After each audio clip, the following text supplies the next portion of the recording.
कार्यक्रमाचा प्रारंभ सरस्वती पूजन आणि ग्रंथमित्र डॉक्टर शिवाजी चव्हाण यांच्या प्रतिमांचं पूजन होऊन होत आहे.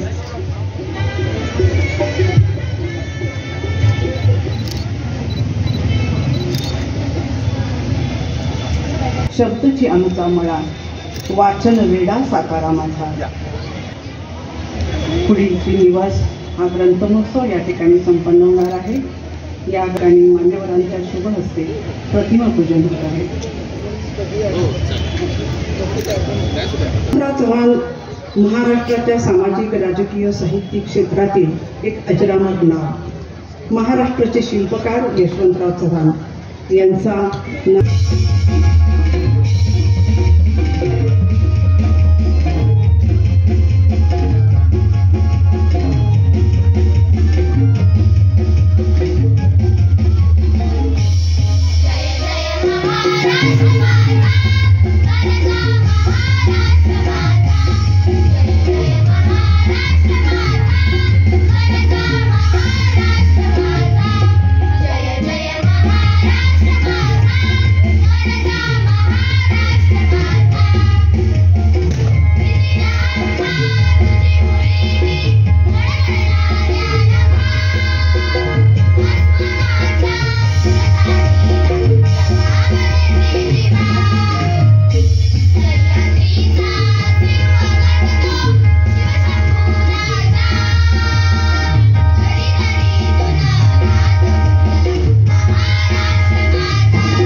Thank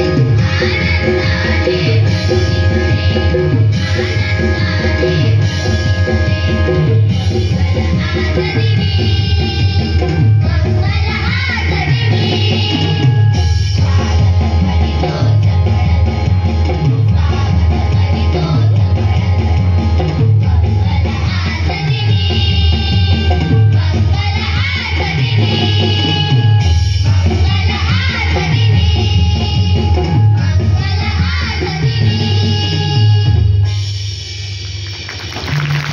जिल्हा ग्रंथ महोत्सवाच्या या 24व्या उद्घाटनासाठी लाभलेले उद्घाटक आणि विशेषतः महाराष्ट्राला माहिती असलेले, एवढंच नव्हे तर देशामध्ये माहिती असलेले, आणि त्याहीपेक्षा सातारकर जे सकाळ पूर्वी ज्यांच्यामुळे विशेषतः बहरला असं आम्हाला वाटतं, असे श्रीकांत कात्रे यांचे मित्र मान्य राजू खांडेकर याच ग्रंथ महोत्सवामध्ये आणि साहित्य संमेलनासाठी यापूर्वी सुद्धा येऊन गेलेले आणि महाराष्ट्रामध्ये विद्यार्थ्यांच्यापासून ते अगदी ज्येष्ठ नागरिकांपर्यंत शब्दांची मेजवानी देणारे आणि प्रबोधन करणारे, आनंद देणारे असे माझे ज्येष्ठ मित्र माननीय प्रवीण दवणे.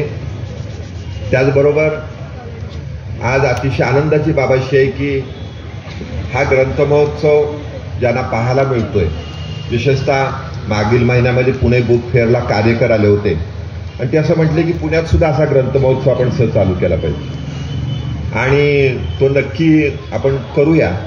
त्याला काही वेगवेगळी कारणे आहेत, पण हा बघण्यासाठी आपल्याशी बोलण्यासाठी आलेले मान्य सूर्यवंशी गेली 3-4 वर्ष या ग्रंथ महोत्सवाचं ओझं म्हणू असं आपण, पण ओझ्यापेक्षा सुद्धा मुलांना पुस्तकाकडे वळवणाऱ्या शिक्षणाधिकारी मॅडम, कोळेकर मॅडम, या ग्रंथ महोत्सवाचे उपाध्यक्ष लांडगे सर, कोषाध्यक्ष मान्य प्रदीप कांबळे, समन्वयक आणि नुकतेच रिटायर झालेले शिक्षणाधिकारी राजकुमार निकम, महाराष्ट्र साहित्य परिषदेच्या प्रमुख कार्यवाह आणि ह्या सर्व स्टॉलच्या पहिल्यापासून असणाऱ्या समन्वयक आणि ज्यांच्याकडे विशेषतः पुढील वर्षापासून 3 वर्ष मराठी साहित्य संमेलनाचं अखिल भारतीय मराठी महामंडळ, मराठी साहित्य महामंडळाचं प्रमुख कार्यपद येणार आहे अशा सुनीताराजे पवार, प्रल्हाद पार्टे, साहित्यिक डॉक्टर राजेंद्र माने, लाड डहाणे, त्याचबरोबर नंदा जाधव, मंटे मॅडम आणि या ठिकाणी उपस्थित असलेले आपण सर्वजण. आज उणीव भासती की म्हणजे माननीय प्राचार्य यशवंत पाटणे जे या ग्रंथ महोत्सव समितीचे अध्यक्ष आहेत, त्यांच्यावर अतिशय मोठं जीव घेणं दुखणं त्यांना ते पार पडलेले आहेत. पुनर्जन्म झाला असं म्हटलं तर वावगं ठरणार नाही. 2-3 महिन्यामध्ये ते आपल्याशी वेगवेगळ्या ठिकाणी संवाद सुद्धा साधतील, परंतु त्यांची उणीव आम्हाला नक्की भासते, तेही या ठिकाणी सांगितलं पाहिजे. पण त्यांची उणीव त्यांच्या 2 पुस्तक प्रकाशनाने यावेळेला आपण भरून काढणार आहोत. या ठिकाणी आपल्याला सांगितलं पाहिजे की आपण ज्या व्यासपीठावर बसलेलो आहोत हे यशवंतराव चव्हाण व्यासपीठ त्या ग्रंथ महोत्सवाचं वैशिष्ट्य आहे. आणि त्याहीपेक्षा दुसरं वैशिष्ट्य असं आहे की हा ग्रंथ महोत्सव सेल्फ सपोर्टेड आहे. म्हणजे हा सगळा जो डॉलर आहे हा फक्त 8 लाख रुपयामध्ये सर्व, म्हणजे मांडव असेल, मानधन असेल, सगळ्या गोष्टी हे 8 लाख रुपयामध्ये होतं. मला असं वाटतं हे मिरॅकल आहे आणि हे मिरॅकल आहे म्हणूनच हे टिकलं. महाराष्ट्रामध्ये वेगवेगळ्या ठिकाणी ग्रंथ महोत्सव उभे राहण्याचा प्रयत्न झाला पण कुठेही टिकला नाही. तसं म्हटलं तर 26वं वर्ष आहे, 2 वर्ष कोरोनाची गेलेली आहे. त्यामुळे आम्हाला राजू खांडेकर आले त्याचा जास्त आनंद वाटतो. पूर्वी विजय कुळेकर सर पण येऊन गेलेले आहेत, तेव्हा त्यांच्याकडे चॅनल पण होतं त्यावेळेला, ते बऱ्याच वेळेला इथे येऊन गेलेले आहेत. पण राजू खांडेकर हे आपण काय म्हणतो युथकॉन आहे. म्हणजे कोळेकर थोडेसे आपण असं म्हणू की सिनियरमध्ये गेले, पण युथकॉन म्हणून जो आपण म्हणतो किंवा महाराष्ट्रामधील वेगवेगळ्या मंडळींना पुढे आणण्यामध्ये जो पुढाकार आहे तो त्यांचा विशेषतः असतो. आणि हा जो ग्रंथ महोत्सव भरतोय तो तर्कतीर्थ लक्ष्मणशास्त्री जोशी नगरमध्ये भरतोय, ही सुद्धा आनंदाची बाब आहे. कारण शतकोत्तर रौप्य महोत्सव जयंती त्यांची चालू होते आहे. त्यांचे नुकतेच 18 खंड लवटे सरांनी प्रसिद्ध केलेले आहेत आणि हे सातारा जिल्ह्याचं जे मान म्हणतोय हा आता परदेशापर्यंत पोहोचेल एवढं छान ते खंड आहेत. आणि त्यांच्या नावाने या ठिकाणी जेव्हा हा ग्रंथ महोत्सव त्यांच्या नगरीमध्ये पोहोचतोय तेव्हा आम्हाला अतिशय आनंद होतोय.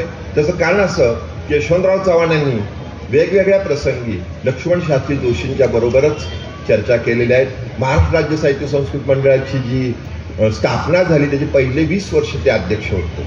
एवढंच नव्हे तर आम्हाला आता जी जन्मशताब्दी चालू होते त्याच्यामध्ये जयवंत दळवी, त्याचबरोबर नारायण धारप, सुनीताताई देशपांडे यांची सुद्धा विशेष आठवण आहे आणि त्याच्यासाठी सुद्धा आम्ही काही वेगळा प्रयत्न करणार आहोत.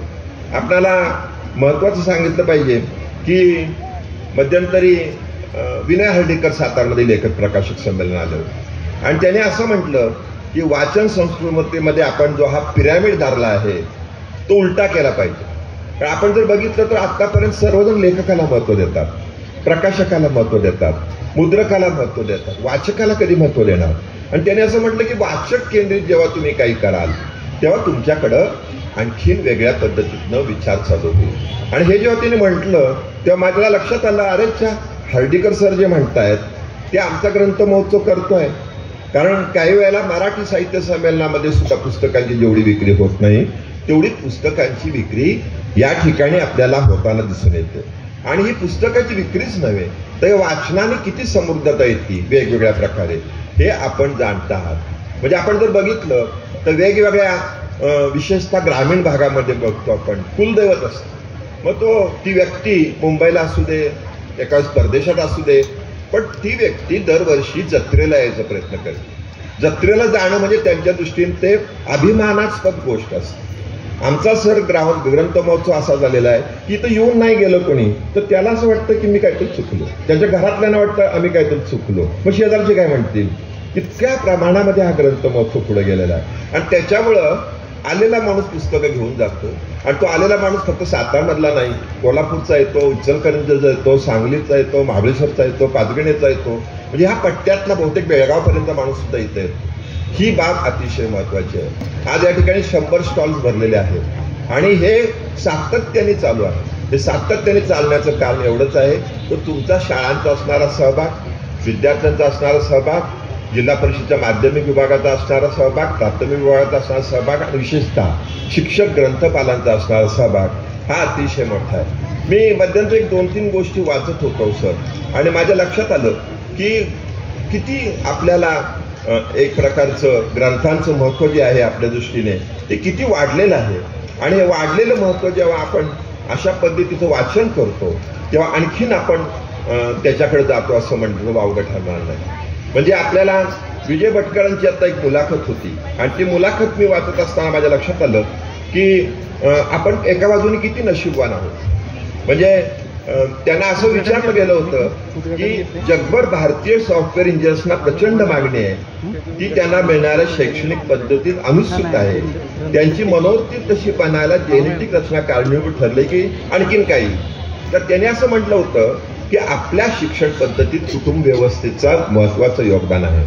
परदेशामध्ये 15 वर्षाचा मुलगा झाला, मुलगी झाली की त्याला बाहेर काढलं जातं. बाहेर असं अगदी म्हणायचं नाही, पण त्याचं तुझं तू कमाव, तुझं तू शिक्षण घे, आमचे पैसे आहेत ते आम्ही धर्मादाय देऊ, त्या बाबतीत मात्र आपण मागं आहोत.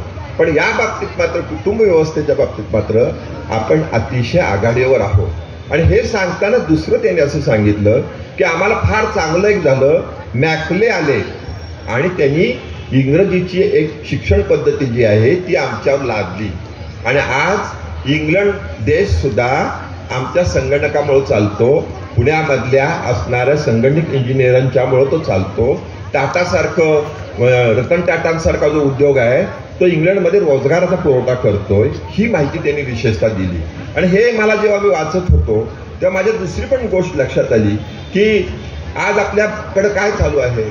तर आज आपल्याकडे जर बघितलं तर इंग्रजी शाळा चालू करण्याची अहमयिका आहे. पालक सगळे इंग्रजी शाळांकडे वळलेले आहेत. आज आमच्या लक्षात आलं की माझ्यासोबत 3 मराठी शाळा आहेत, 5 आहेत, 2 प्राथमिक 3 माध्यमिक. पण माझ्या लक्षात आलं की इंग्रजीकडचा ओढा हा आता सामान्य माणसाचा कमी होणार नाही. उलटा अगदी एखाद वेळेस तो पोटाला चिमटा काढतो, परंतु आपला पाल्य मात्र इंग्रजी शाळेमध्ये घालत आहे. म्हणजे याचा अर्थ आम्हाला उलटा प्रवास केला पाहिजे. जो उलटा प्रवास हा ग्रंथ महोत्सव करत आलेला आहे. विशेषतः मी नाव घेईन की पुण्याचा आता NBTचा ग्रंथ महोत्सव फार मोठा झाला, विक्री सुद्धा फार मोठी झाली, 10 पटीने झाली. पण विद्यार्थ्यांना काय दिलं, विद्यार्थिनींना काय दिलं, तिथल्या लेखकाला त्या शहरातल्या काय दिलं, हे दिसताना मला असं वाटतं की मी अंतर्मुख होऊन जेव्हा विचार करतो तेव्हा आमचा ग्रंथ महोत्सव हा आघाडीवर आहे. कारण हा ग्रंथ महोत्सव फक्त पुस्तकांची विक्री करत नाही, पुस्तकांची विक्री करण्यापूर्वी एक महिन्याभरापूर्वी कथाकथन स्पर्धा होते, मी वाचलेल्या पुस्तकाची स्पर्धा होते, कवी संमेलनाची कवींची स्पर्धा होती, विद्यार्थ्यांची, मोठ्यांची पण कवींची होते, कथाकथन आणि मी वाचलेल्या पुस्तकावर लहान मुलं असतात. आणि त्यापेक्षा ह्या यशवंतराव चव्हाण व्यासपीठावर सांस्कृतिक कार्यक्रम होतात. मी असं बघितलं की महाराष्ट्रामध्ये अशा अनेक व्यक्ती आहेत जी अगदी माझ्या शाळेतली व्यक्ती आहे काय नागेवाडीतली, की जी इथं सांस्कृतिक कार्यक्रमात पुढे आली, मी वाचलेल्या पुस्तकावर पुढे आली. आणि एक वेळ ती कॉलेजची 2 वर्ष करून ठाण्यात गेली. तिने पार्लरमध्ये झाडलोटीचं काम केलं, पण आज ती ठाण्यामध्ये शिक्षण घेऊन मोठ्या पदावर काम करते. वेगवेगळे योगासनाचे मोठे वर्ग आहेत आणि ती सगळं श्रेय ग्रंथ महोत्सवाला देत. अशी बरेच जण आहेत. आणि ह्या ग्रंथ महोत्सवाने ते केलंय म्हणजे एका बाजूला आपल्याला अभिजात भाषेचा दर्जा मिळालेला आहे, पण जुने ग्रंथ वाचण्यासाठी किती आपण पिढी तयार करतो आहोत का, हा प्रश्न मला असं वाटतंय ग्रंथ महोत्सवाने सोडवलेला आहे. या ग्रंथ महोत्सवाचं जे वैशिष्ट्य आहे, त्या वैशिष्ट्याला आपण सातारकरांचं वैशिष्ट्य असं म्हणू. आणि ह्या वैशिष्ट्यामुळं तरुण पिढी अतिशय मोठ्या प्रमाणात पुढे चाललेली आहे. ही बाब मला मुद्दाम या ठिकाणी सांगण्याला महत्वाचं होतं. त्याच वेळेला विजय भटकर असं म्हणाले, चीन भाषा, ही चीन भाषा तशीच राहिली काही वर्ष. आपण मात्र इंग्रजीच्या माध्यमातून पुढे गेलो, परंतु ह्याची जी पाळंमुळं आहेत ही विशेषतः स्वातंत्र्य लढ्यामध्ये आहेत. आपण जर लक्षात घेतलं तर स्वातंत्र्य लढ्यामधली सगळी पहिली पिढी विशेषतः परदेशात शिकून आलेली आहे आणि त्यांनी तिथली लोकशाही बघून आपली सगळी श्रीमंती फेकून दिली आणि पूर्णपणे स्वातंत्र्य लढ्यामध्ये भाग घेतला. आणि त्या पिढीचं इंग्रजी आहे अतिशय चांगलं होतं. आज आपण किती नाही म्हटलं तरी आपल्याला मराठी, इंग्रजी आणि हिंदी या 3 भाषा महत्वाच्या आहेत. आणि ज्याला मराठी येते त्याला हिंदी भाषा यातलं काहीच अवघड वाटत नाही, कारण एकमेव अशी मराठी भाषा आहे जी हिंदीला साजेशी आहे. आणि हे आपल्या दृष्टीने अतिशय फायद्याचं आहे. त्याचं कारण असं की रेत समाधीसारखी जेव्हा हिंदी कादंबरी ही बुकर पुरस्कार मिळवते, तेव्हा मराठी कादंबरी सुद्धा जर इंग्रजीमध्ये गेली किंवा पहिली हिंदीत गेली किंवा आणखीन साहित्य जर हिंदीत गेलं तर त्याचा फायदा व्हायला आपल्याला मदत होईल, हे मला सांगितलं पाहिजे. मी दुसरं एक उदाहरण देणार आहे जे मी वाचलं आणि माझ्या लक्षात आलं की तरुणांनी स्वातंत्र्य लढ्याचं किती वाचन केलं पाहिजे ते आपल्याला माहीत नाही. आपण असं म्हणतो इंग्रजांनी आपल्यावर राज्य केलं. इंग्रजांनी आपल्यावर राज्य केलंच, पण जगावर सुद्धा इंग्रजांनी राज्य भारतामुळे केलेलं आहे. त्याचं कारण असं, पहिल्या महायुद्धामध्ये साधारण 8 लाख लोक कामी आले, त्यातले 40,000 भारतीय सैनिक होते. दुसऱ्या महायुद्धात तर परिस्थिती अशी झाली की दुसरं महायुद्ध सुरुवात झालं आणि आपल्या परस्पर इंग्रजांनी जाहीर करून टाकलं की आता हिंदुस्थान पण आमच्या बरोबर आहे. आपल्या देशातले महात्मा गांधी, नेहरू सगळ्यांपासून सगळेजण रागावले.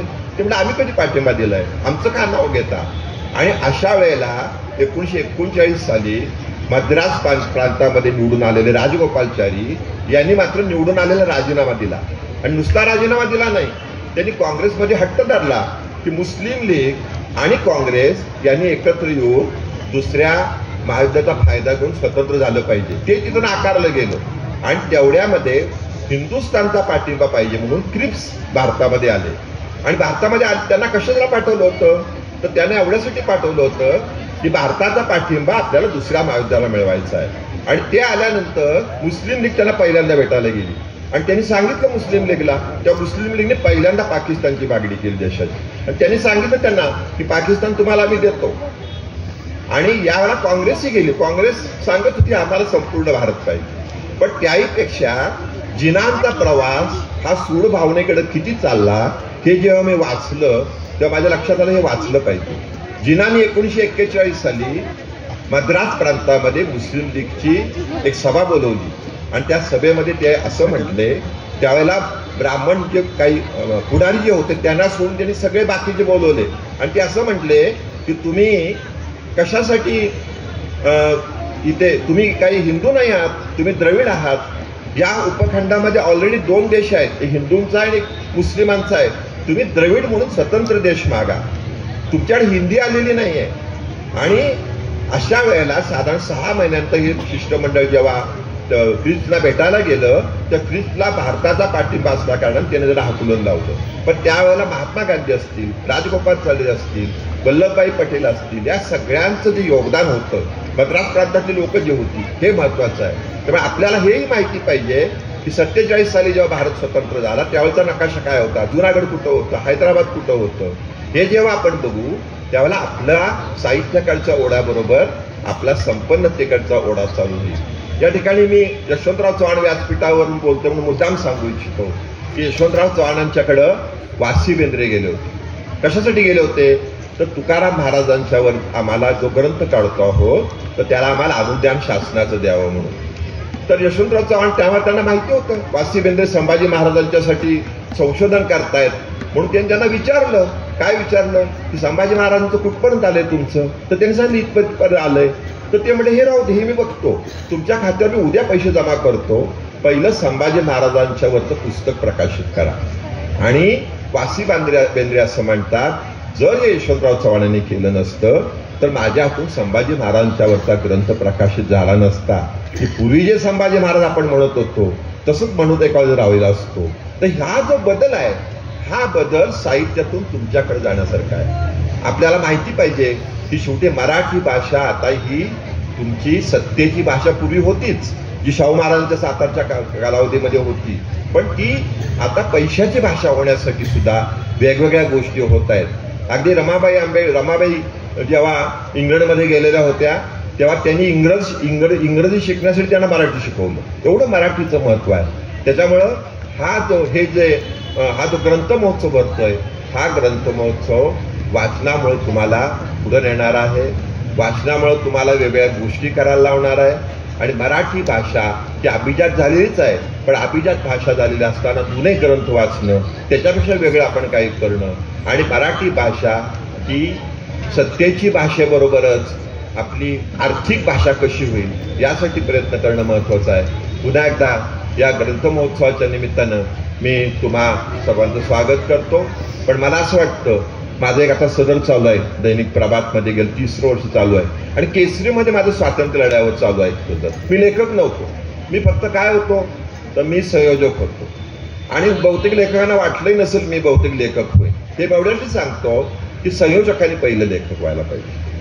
तुम्ही विद्यार्थ्यांनी लेखक व्हायला पाहिजे, विद्यार्थ्यांनी आत्तापासून कविता लिहिल्या पाहिजेत, आणि हे करणं तुमच्या दृष्टीने फायद्याचं आहे. त्याचं कारण असं, इथं येऊन बोललेला जो विद्यार्थी आहे हा इंटरव्ह्यूमध्ये कधी मागं पडत नाही. कारण आपले इंटरव्ह्यू तुम्हाला माहिती आहेत आता कशावर येतात, ऑनलाईन येतात. त्याला जी सवय झालेली असते, बालनाट्यामध्ये मी वाचलेल्या पुस्तकावर असेल, कथाकथन असेल, पुस्तक वाचण्याने असेल, ह्या सगळ्यातनं आपला हा विद्यार्थी पुढे जाण्यासाठी हा ग्रंथ महोत्सव विशेषतः योगदान देत आहे, आणि त्याचा आम्हाला सर्वांना आनंद आहे.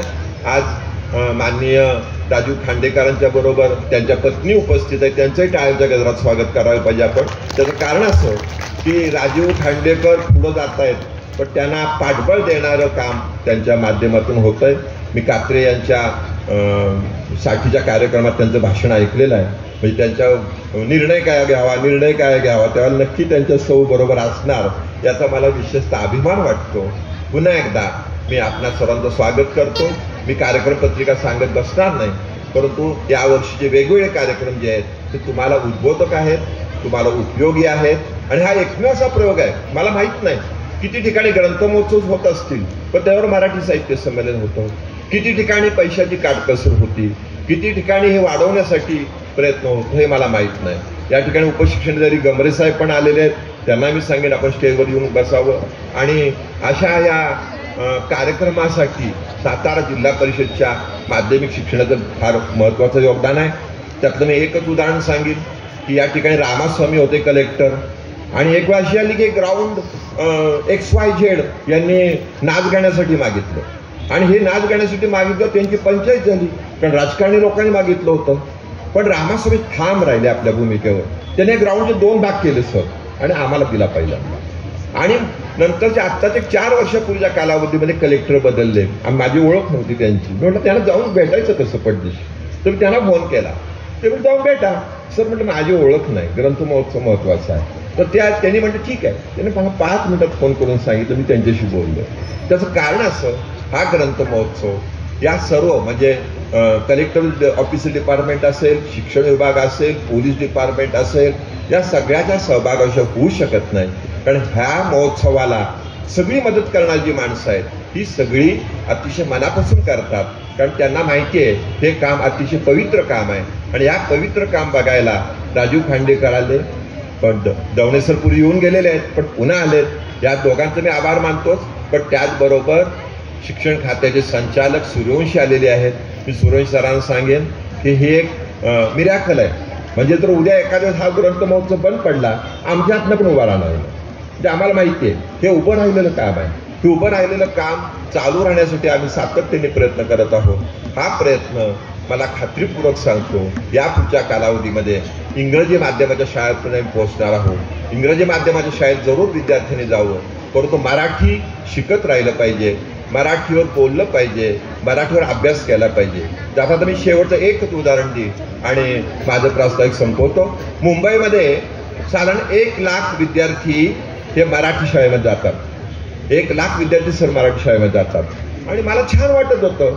आणि मध्यंतरी मुंबईला गेलो होतो तेव्हा मी बातमी वाचली तर 8,000 मुलं मराठी शाळेत जात आहेत. उर्दू शाळेमध्ये 12,000 आहेत, भोजपुरीमध्ये 15,000 आहेत. आणि मला आश्चर्य वाटलं तर मुंबईच्या कॉर्पोरेशन शाळांनी आता कन्व्हर्जन केलंय. मराठी शाळा म्हणतायत ते, पण ह्या भाषा चालू आहेत वेगवेगळ्या. आणि मी हे विचार करताना म्हटलं मग सातारा नशीबवान आहे, कारण माझ्या सातारच्या शाळेमध्ये सर बिहारची मुलं आहेत, राजस्थानची मुलं आहेत, यूपीची मुलं आहेत, बंगालमधली मुलं आहेत मजुरांची. आणि ही मुलं मराठी शिकतायत, मराठी एक्सपर्ट होत आहेत. आणि ही मराठी झाली जातात सगळी. पण या शहरामध्ये श्रीमंत बिहारी असेल, श्रीमंत यूपी मधला असेल मुलं असतील आणि पुणे असतील, ती मात्र इंग्लिश मीडियममध्ये जात आहेत. उलटं काय व्हायला परिस्थिती खराब असण्याचा फायदा सुद्धा होऊ शकतो. हे उदाहरण मला मुद्दाम या ठिकाणी द्यायचं आहे. पुन्हा एकदा तुम्हाला सर्वांचं स्वागत करून माझं प्रास्ताविक मनोग संपवतो. जय जय महाराज. ग्रंथ महोत्सव म्हणजे केवळ 4 दिवस इथं असणारी पुस्तकांची दुकानं किंवा पुस्तकांचे स्टॉल नाही, तर ग्रंथ महोत्सव हा एक विचारांचा प्रकाश देणारा दीपस्तंभ असतो, जो गेली 24 वर्ष सतत प्रज्वलित राहत आहे. अशा या आजच्या ग्रंथ महोत्सवाच्या निमित्ताने आपण पुढे वळतो आहोत.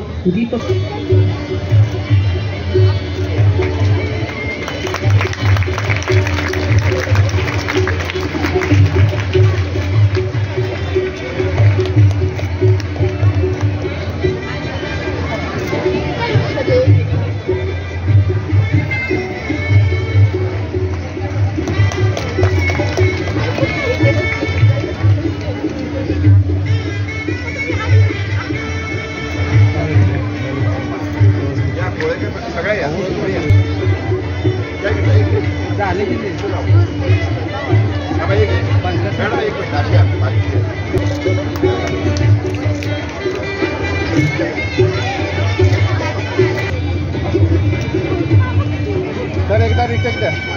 2 मिनिट.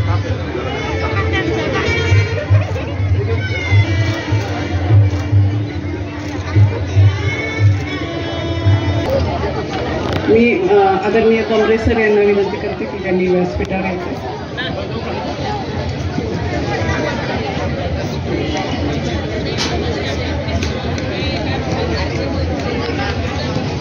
त्या 24व्या ग्रंथ महोत्सव समितीसाठी व्यासपीठावर उपस्थित असलेले एक अष्टपैलू व्यक्तिमत्व आणि आजचे उद्घाटक माननीय राजीवजी खंडेकर साहेब, मुख्य संपादक ABP माझा. त्यानंतर प्रमुख पाहुणे म्हणून उपस्थित असलेले आणि मराठी भाषेचे विविध पैलू काव्यातून, आपल्या गाण्यातून सर्व मराठी रसिकांपर्यंत पोहोचवणारे प्रवीण दवणे सर आणि आमचे मार्गदर्शक अत्यंत अभ्यासू व्यक्तिमत्व आदरणीय सूर्यवंशी साहेब, शिक्षण संचालक माध्यमिक आणि उच्च माध्यमिक शिक्षण संचालनालय पुणे. आता ज्यांनी प्रस्तावित केलं ते चिटणीस सर, आणि मी सर्वांची नावं घेत बसत नाही, सुनीता राजे मॅडम आणि आमची ग्रंथोत्सव समितीमधली संपूर्ण टीम, मुख्याध्यापक, ग्रंथपाल, शिक्षक, विद्यार्थी मित्र हो आणि पालक, रसिक. खरं तर गेले 24 वर्ष हा ग्रंथ महोत्सव सुरू आहे, आपण ऐकलं. परंतु हा ग्रंथ महोत्सव कुठल्याही 1 रुपया अनुदानाविना सुरू आहे, हे याचं महत्त्वाचं वैशिष्ट्य आहे.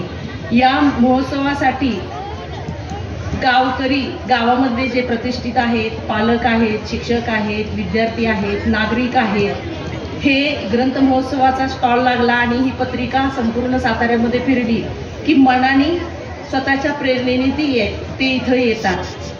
असं त्यांना आवर्जून जास्त बोलवावं लागत नाही. खरं तर सातारा जिल्हा हा एक संस्कारित जिल्हा आहे. इथं एक कार्यसंस्कृती रुजलेली आहे. तशीच कार्यसंस्कृती ह्या वाचनाच्या बाबतीमध्ये रुजलेली आहे. आणि गेले 24 वर्ष ही आमची ग्रंथोत्सव समिती आहे ती अतिशय डिवोशननी काम करत आहे. आणि त्यांच्या ह्या दैनंदिन कामातूनच हा कार्यक्रम आत्तापर्यंत सुरू राहिलेला आहे.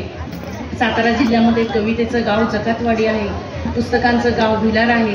तसाच आमचा सातारा जिल्हा हा ज्ञानाचा जिल्हा आहे.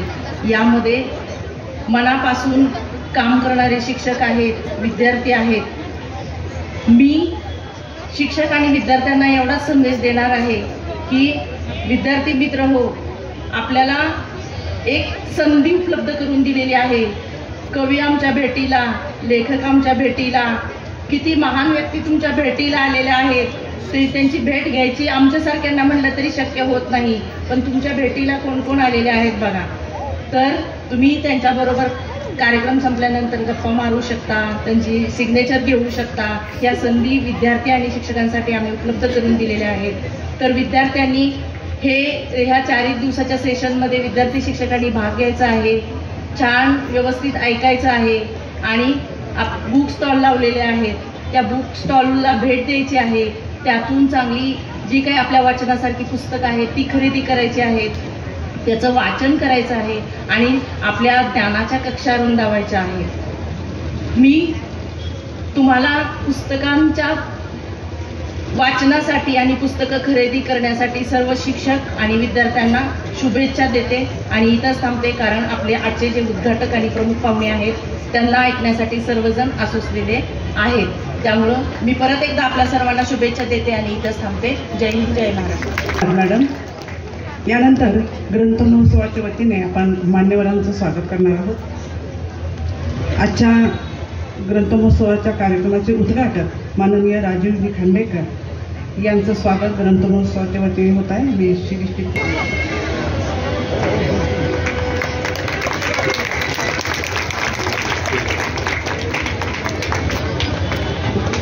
यानंतर आजचे आपल्या कार्यक्रमाचे प्रमुख अतिथी माननीय प्रवीण दवणे सर यांचंही ग्रंथ महोत्सवाच्या वतीने स्वागत मी विनम्र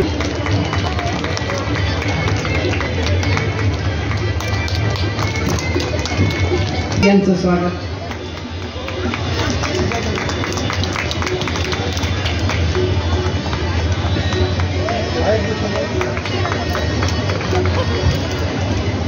आणि आत्ताच ज्यांचं भूमिकापद मनोदय या कार्यक्रमाच्या साठी ग्रंथप्रेमा कोटी आदरणीय दवणे सर यांच्या हस्ते स्वागत.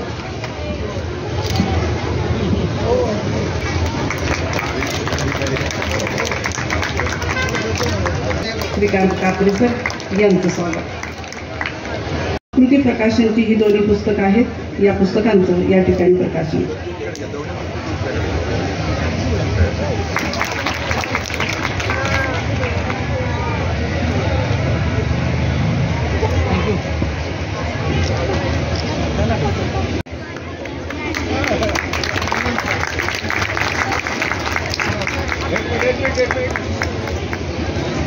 ठिकाणी उपस्थित असलेले सर्व विद्यार्थी आणि विद्यार्थिनींनी, व्यासपीठावर विराजमान असणारे सर्वांचे लाडके आदरणीय राजीवजी खांडेकर साहेब, त्यांच्या सौभाग्यवती दवणे सर, शेट्टी सर यांच्यासाठी मला वाटतं थोड्याशा टाळ्या वाजवल्यानंतर मला वाटतं तुम्हाला सुद्धा ऊर्जा येईल.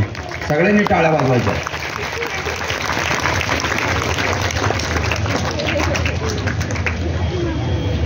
सन्माननीय व्यासपीठ राजीवजी खांडेकर साहेब, सौ वहिनी, दवणे सर, शेट्टी सर, ग्रंथ महोत्सव तर्कतीर्थ लक्ष्मण शास्त्री जोशी नगरी आयोजित. या निमित्ताने आपण सर्व उपस्थित विद्यार्थी विद्यार्थिनी, शिक्षक, पालक, मुख्याध्यापक आणि व्यासपीठावर विराजमान असणारे सर्व सन्माननीय महनीय ज्यांच्यामुळं हा योग आला असे पुस्तक प्रकाशक, यासाठी आम्हाला सगळ्यांना जी मेजवानी मिळणार आहे, मनाची मशागत करणार आहेत, पुस्तक, ग्रंथ, साहित्य असे सर्व प्रकाशक आणि पुस्तक विक्रेते या सर्वांचं या ठिकाणी मी आवर्जून स्वागत करतो. केवळ विद्यार्थी आहेत, पालक आहेत, शिक्षक आहेत आणि खांडेकर साहेब आणि दौंडे साहेब आहेत म्हणूनच मी थोडासा माझ्या कार्यक्रमात बदल केला आणि आवर्जून उपस्थित झालो. मला या ठिकाणी निश्चित कौतुक करायचं आहे. चिट्टी सरांनी त्यांच्या मनोगतात सांगितलं. मनोगत व्यक्त करण्यापूर्वी आम्ही काही स्टॉलला भेट दिल्या, त्यावेळेसही पाहिलं की हे जे व्यासपीठ आहे हे निरंतरपणे 24-25 वर्षापासून चालू आहे. सातारा शहर, सातारा जिल्हा हा वेगवेगळ्या दृष्टीने ख्यातनाम आहे. साहित्यात आहे, राजकीय क्षेत्रात आहे, क्रीडेत आहे, सैन्य दलात आहे. खूप महनीय व्यक्ती या सातारा जिल्ह्याने दिल्या आणि देश पातळीवरच काय तर आंतरराष्ट्रीय स्तरावर सुद्धा साताऱ्याची ओळख खूप आगळी वेगळी आहे. आणि म्हणून विद्यार्थी मित्र हो, शिक्षक बंधू भगिनींनो, तुम्ही आम्ही खूप नशीबवान आहोत की अशा नगरीमध्ये तुम्ही आम्ही वावरतो, शिकतो, शिकवतो आणि आपण आपली भूमिका प्रामाणिकपणे पार पाडतो. या ठिकाणी मला आनंद होत आहे की बऱ्याच वेळा ज्यावेळेस आम्ही एखाद्या कार्यक्रमाच्या निमित्ताने जातो त्यावेळेस बऱ्याच मागण्यांचं ओझं आमच्यासमोर येतं. पण या ठिकाणी कोणतीही मागणी न येता की खरोखरच कौतुक करावं वाटतं की अत्यंत कमी खर्चात, अत्यंत नीटनेटकेपणाने सगळ्यांना भावणारं असा ग्रंथ महोत्सव आपण निरंतरपणे साजरा करत आहोत, उत्साहाने साजरा करत आहोत. खरंच आम्हाला आनंद वाटतो. आणि त्यात विशेष आनंद आहे की आमच्या विभागाचं सुद्धा या ठिकाणी त्यांच्या सहकार्याबद्दल जी भूमिका व्यक्त केली ते ऐकूनही मला खूप समाधान वाटलं. कारण बऱ्याच वेळा ज्यावेळेस वरच्या स्तरावर एखादी व्यक्ती येते त्यावेळेस त्या ठिकाणी वेगळ्या शब्दातच ऐकावं लागतं. तर या ठिकाणी मी आवर्जून कौतुक करतो माझे शिक्षणाधिकारी कोळीकर मॅडम आणि त्यांची टीम. विद्यार्थी मित्र हो, की आज आपल्याला ऐकण्यासाठी, ऐकवण्यासाठी खूप महनीय व्यक्ती आहेत. आपल्या सर्वांचं, युवकांचं ऐकवण असणारे खांडेकर साहेब, तुम्ही आम्ही दररोज ज्यावेळेस टी व्ही लावत असू, आता तर खूप टी व्ही न लावता सुद्धा मोबाईलवर सुद्धा सहजपणे आपण ज्यावेळेस पाहतो त्यावेळेस ABP माझा सगळ्यांना आपल्याला परिचित असलेला आणि त्यांचं जे वेगळंपण आहे मला नेहमी पाहतं. आणि का कोणास ठाऊक आज तो योग त्यांच्या शेजारी बसण्याचा माझा आला, थोडासा संवादही साधता आला. या दृष्टीने मला खूप आनंद आहे की साहेबांचं वेगळंपण आहे की जे त्यांच्या चॅनलवर ते जे प्रसारित करतात हे समाजाच्या हिताचं, समाजाला उद्बोधक, मार्गदर्शन करणारं, प्रेरणा देणारं, प्रोत्साहन देणारं, विविध क्षेत्रात, विविध कार्यक्षेत्र निवडलेले असे महनीय व्यक्तींचा ते संवाद साधून आमच्यापर्यंत पोहोचवतात. आणि बऱ्याच वेळा असं वाटायचं की आम्ही ज्यावेळेस 25-30 वर्षापूर्वी ही संगणकीय प्रणाली ज्यावेळेस विकसित होत होती की त्यावेळेस असं वाटायचं की आता पुस्तकांचं काय होईल, आता ग्रंथांचं काय होईल, प्रेसचं काय होईल, प्रिंट मीडियाचं काय होईल.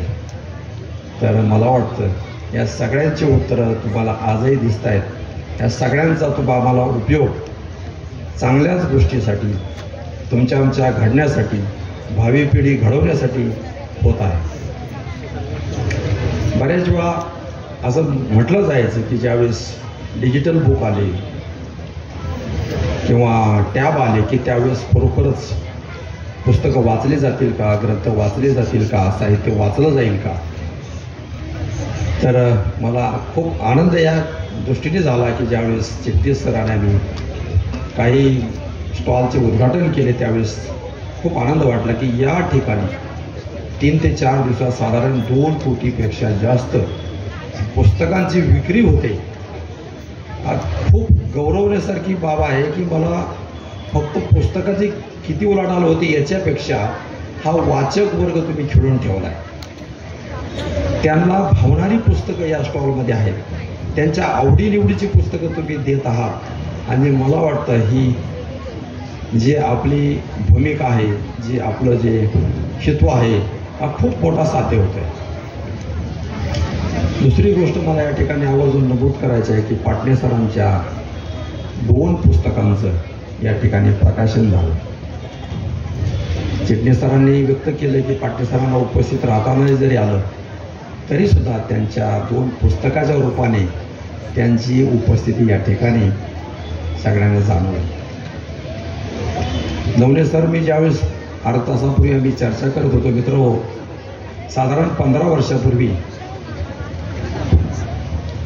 नवले सरांना मी बोललो की मी तुमचं एक व्याख्यान इतरत्र मी यूट्यूबवर किंवा अन्य माध्यमातून मीडियातून मी ऐकलं आहे, अनुभवलं आहे. परंतु त्यांना एक 15 वर्षापूर्वी मुंबईमध्ये विशेषतः नवी मुंबईमध्ये DAV पब्लिक स्कूलमध्ये दवणे सरांचं एक असंच व्याख्यान होतं आणि त्यांना त्या व्याख्यानाची आठवण करून दिली.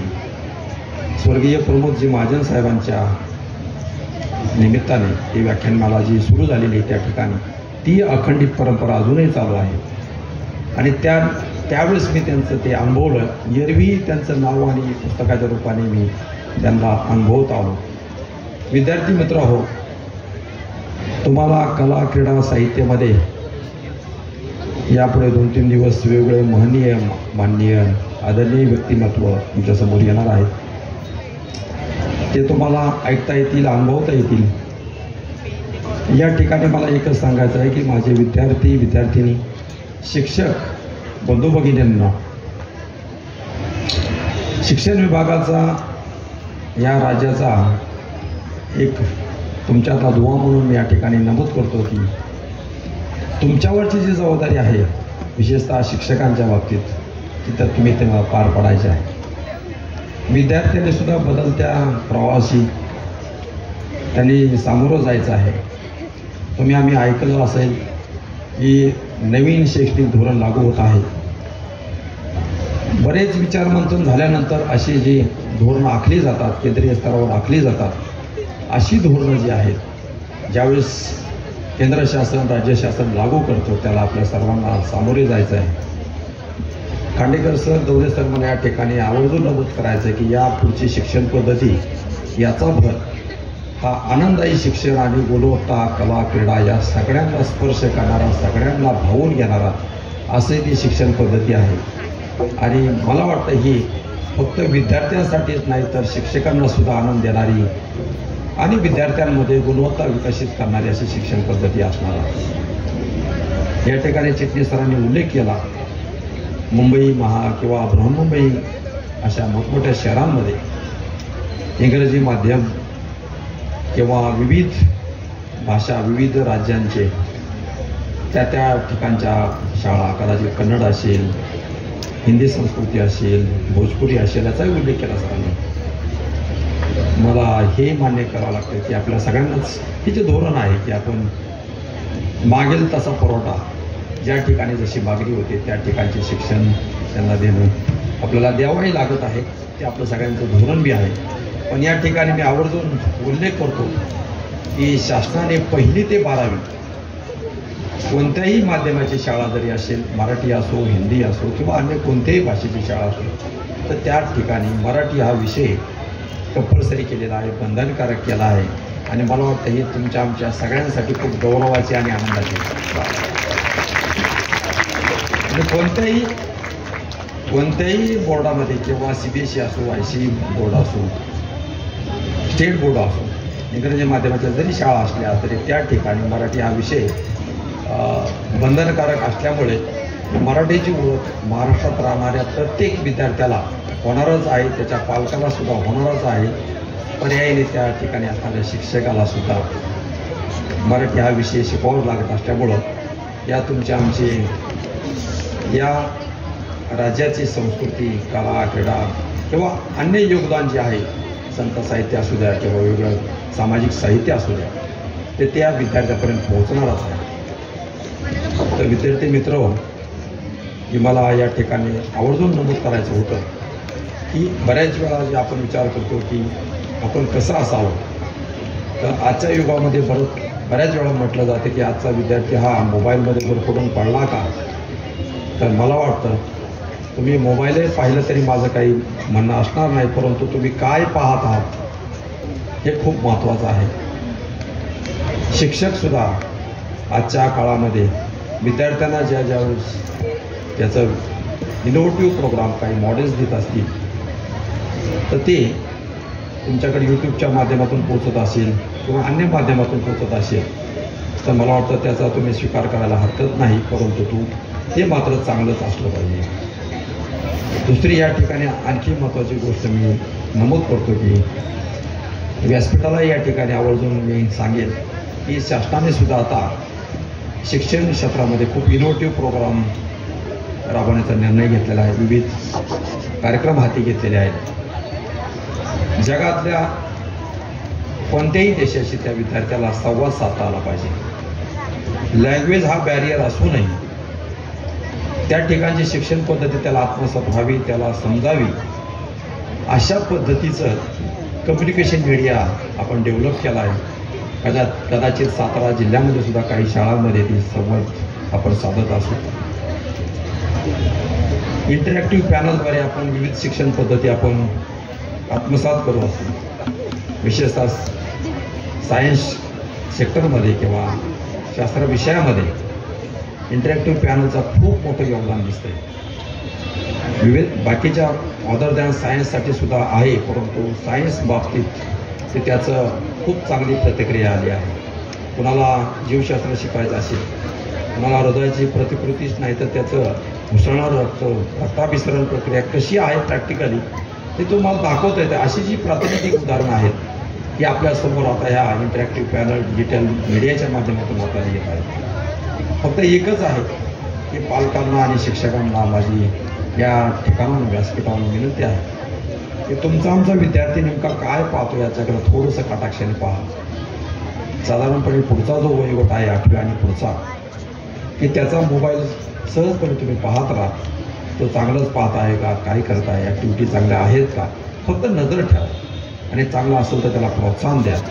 जर कदाचित त्याच्याकडून थोडंसं वेगळं पाहिलं जात असेल तर मला वाटतं थोडंसं तुम्ही त्याला समजून सांगा, थांबवा. कारण हा एक वयोगट असतो 9वी 10वी 11वी 12वी या वयोगटामध्ये तुम्हाला वेळेवर त्या वेळेवरच आणि संयमाने तुम्हाला सांगावं लागत असतं. कोणतीही टोकाची भूमिका कोणी घ्यायची नसते आणि म्हणून जी तुमच्यापुढे येणारी साधनं आहेत त्याचा चांगल्या दृष्टीने वापर करावा. नवीन शैक्षणिक धोरण आहे, त्या नवीन शैक्षणिक धोरण हे तुम्हाला जागतिक स्पर्धेला सामोरं जाण्यासाठी पूरक राहील अशा स्वरूपाचं आहे. तर मला वाटतं माझ्या सर्व शिक्षकांचा, मुख्याध्यापकांचा या ठिकाणी खूप महत्त्वाचा रोल आहे. आमचे शिक्षक अधिकारी त्या ठिकाणी जरी सुपरविजन करत असतील तरी प्रत्यक्षात मात्र विद्यार्थी, पालक आणि यांच्याशी तुमचा थेट संवाद असल्यामुळे, त्यांच्याशी तुमची समन्वयाची आणि थेट भूमिका असल्यामुळे तुमचा रोल खूप महत्त्वाचा आहे. तर विद्यार्थी मित्र आणि पालक सर्व यांना माझं या ठिकाणी एवढंच आव्हान आहे की त्यांनी योग्य भूमिका, शासनाचे जे उपक्रम आहेत त्या तुमच्या आमच्या हिताचे असल्यामुळे ते विद्यार्थ्यांपर्यंत पोहोचावेत. विद्यार्थ्यांना आनंददायी आणि गुणवत्तापूर्ण शिक्षण देण्याची तुमची आमची जबाबदारी जी आहे ती आपण प्रामाणिकपणे पार पाडावी. या ठिकाणी या व्यासपीठाच्या निमित्ताने आपल्याशी संवाद साधण्यासाठी मला जी संधी मिळाली त्या सर्वांचं मी मनपूर्वक आभार व्यक्त करतो आणि थांबतो. नमस्कार सगळ्या छोट्या मित्रांनो. सकाळी तुम्ही खूप लवकर उठून त्या ग्रंथदिंडीमध्ये सहभागी झालेले असाल. खूप वेळ झालेला आहे त्यामुळं कदाचित कंटाळलेले असाल, कदाचित भुका लागलेल्या असतील. त्यामुळं मी फार जास्त बोलणार नाही, पण तुमच्याशी जरा थोड्या गप्पा मारीन, कारण नंतर तुम्हाला प्रवीण दवणे हे खूप मोठे कवी आहेत, त्यांच्या कविता कदाचित तुम्हाला तुमच्या पुस्तकामध्ये वाचायला अभ्यासायला मिळाल्या असतील, त्यांचंही भाषण ऐकायचं आहे. तर मी सगळ्यात आधी या अतिशय देखण्या अशा ग्रंथ महोत्सवाचं हे 24वे वर्ष आहे, त्याचं उद्घाटन झालं असं जाहीर करतो. मला खूप आनंद आहे या गोष्टीचा की सलग 24 वर्ष अशा पद्धतीचं ग्रंथ प्रदर्शन पश्चिम महाराष्ट्रामध्ये साताऱ्यामध्ये होतंय. आणि एक प्रकारे ही आणि त्याच्यामध्ये इतक्या मोठ्या संख्येनं छोट्या मित्रांना तुम्ही घेता आहात. या मुलांना वाचनाची त्यांना वाचन म्हणजे ग्रंथापर्यंत घेऊन जाणं, त्यांच्या मनामध्ये पुस्तकांविषयीचं प्रेम निर्माण करणं ही आज फार महत्त्वाची गोष्ट आहे, फार मोठी गोष्ट आहे ही, जी तुम्ही 24 वर्ष सतत करता आहात. आणि ही एक प्रकारे तुम्ही पेरणी करता आहात छोट्या मित्रांच्या मनामध्ये नव्या वाचकांच्या घडणीच्या दृष्टीनं. मध्यंतरी पुण्याला खूप मोठं ग्रंथ प्रदर्शन झालं आहे, त्याचं 2रं वर्ष होतं आणि मी वाचलं की जवळपास 40 लाख तिथं लोकांनी भेट दिली, जवळपास 25 लाखांपेक्षा जास्त पुस्तकं खपली, 25 कोटी रुपयांची पुस्तकांची विक्री झाली. इथंही या ग्रंथ प्रदर्शनामध्ये अशाच पद्धतीनं खूप मोठ्या पद्धतीनं पुस्तकं विकली जात आहेत. महाराष्ट्रभरातले प्रकाशक या कार्यक्रमासाठी इथं या ग्रंथ प्रदर्शनासाठी येत आहेत.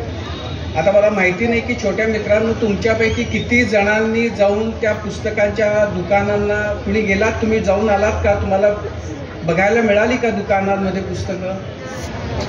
नाही, अजून आज पहिलाच दिवस आहे. तर जाताना तुम्ही नक्की सगळ्यांनी ती पुस्तकं बघा, आपल्याला काय त्यातलं आवडतं ते तुम्ही त्यातनं निवडा, तुमची आवडती पुस्तकं. जर आईबाबांना सांगा आणि ती पुस्तकं नक्की घ्या आणि प्रत्येकानं आपलं आपलं एक छोटं ग्रंथालय आपलं कसं तयार होईल याचा विचार करा. याचं कारण असं की पुस्तकं आणि वाचणं हे आयुष्यामध्ये सगळ्यात महत्त्वाची गोष्ट आहे. म्हणजे आता पुस्तकांचं महत्त्व किती, तर पुस्तकांचा सहवास तुम्हाला जर मिळाला तर तो कसा महत्त्वाचा असतो. तर एक छोटी गोष्ट सांगतो मी तुम्हाला.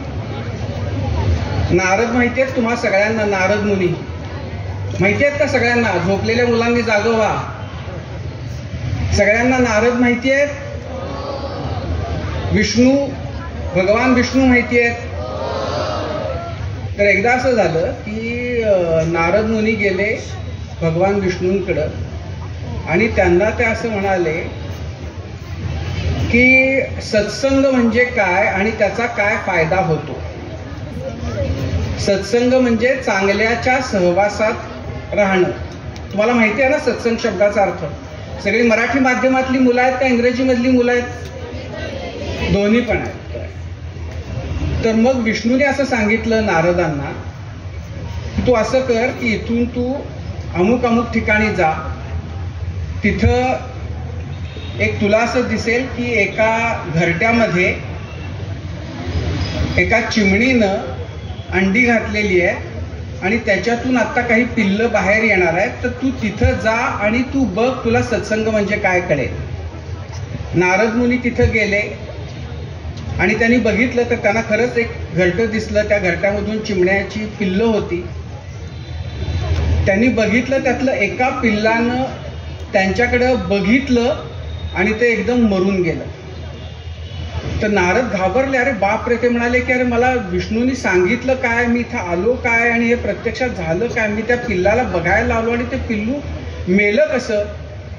ते गेले भगवान विष्णूंकडे परत आणि म्हणाले की अरे महाराज तुम्ही मला काय सांगितलं, मी गेलो ते चिमणीचं पिल्लू त्याला मी बघितलं आणि ते लगेच मेलं.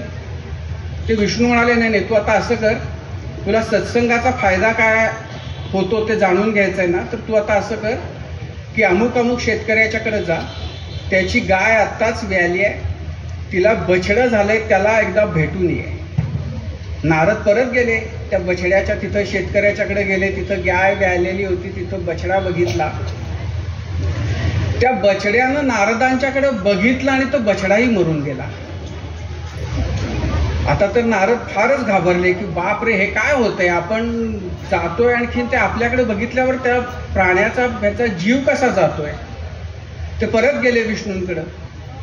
विष्णूंनी सांगितलं, तू आता असं कर की तू अमुक अमुक एके ठिकाणी जा, तिथल्या राणीला आता एक बाळ झालंय, राजपुत्र जन्माला आलाय, तू त्या राजपुत्राकडे जा आणि त्याला भेटून ये. नारद म्हटले, मी बिलकुल जाणार नाही, कारण 2 वेळा मी हे तू सांगितलंस ते मी ऐकलं आणि ते बाळ जे काही होतं, पक्षी पिल्लू जे काही होतं ते मेलं. परत आता तो राजपुत्र छोटा जर मेला तर माझा प्रॉब्लेम घेईल.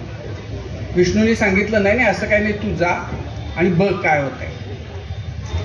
नारद गेले तिथं, त्या बाळाला बघितलं. बाळ नारदांच्याकडे बघून गोड हसलं, मेलं नाही.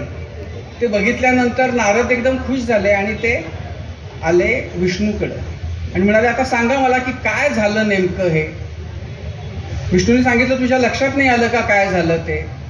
नारद म्हणाले, नाही काय झालं. विष्णूने सांगितलं की ती जी चिमणी होती तिचं जे पिल्लू होतं तर तू तिथं गेलास. आता नारद हे फार मोठं व्यक्तिमत्व होतं, त्यामुळं तुझ्या सहवासामध्ये ते चिमणीचं पिल्लू आलं आणि ते लगेच मेलं आणि त्याला मोक्ष मिळाला आणि त्याला गाईच्या बछड्याचा जन्म मिळाला, पुढचा जन्म. परत जेव्हा तू गेलास तेव्हा तो गाईचं बछडं ते मेलं तुझ्या सहवासात आल्यानंतर आणि त्याला आता राजपुत्राचा जन्म झाला.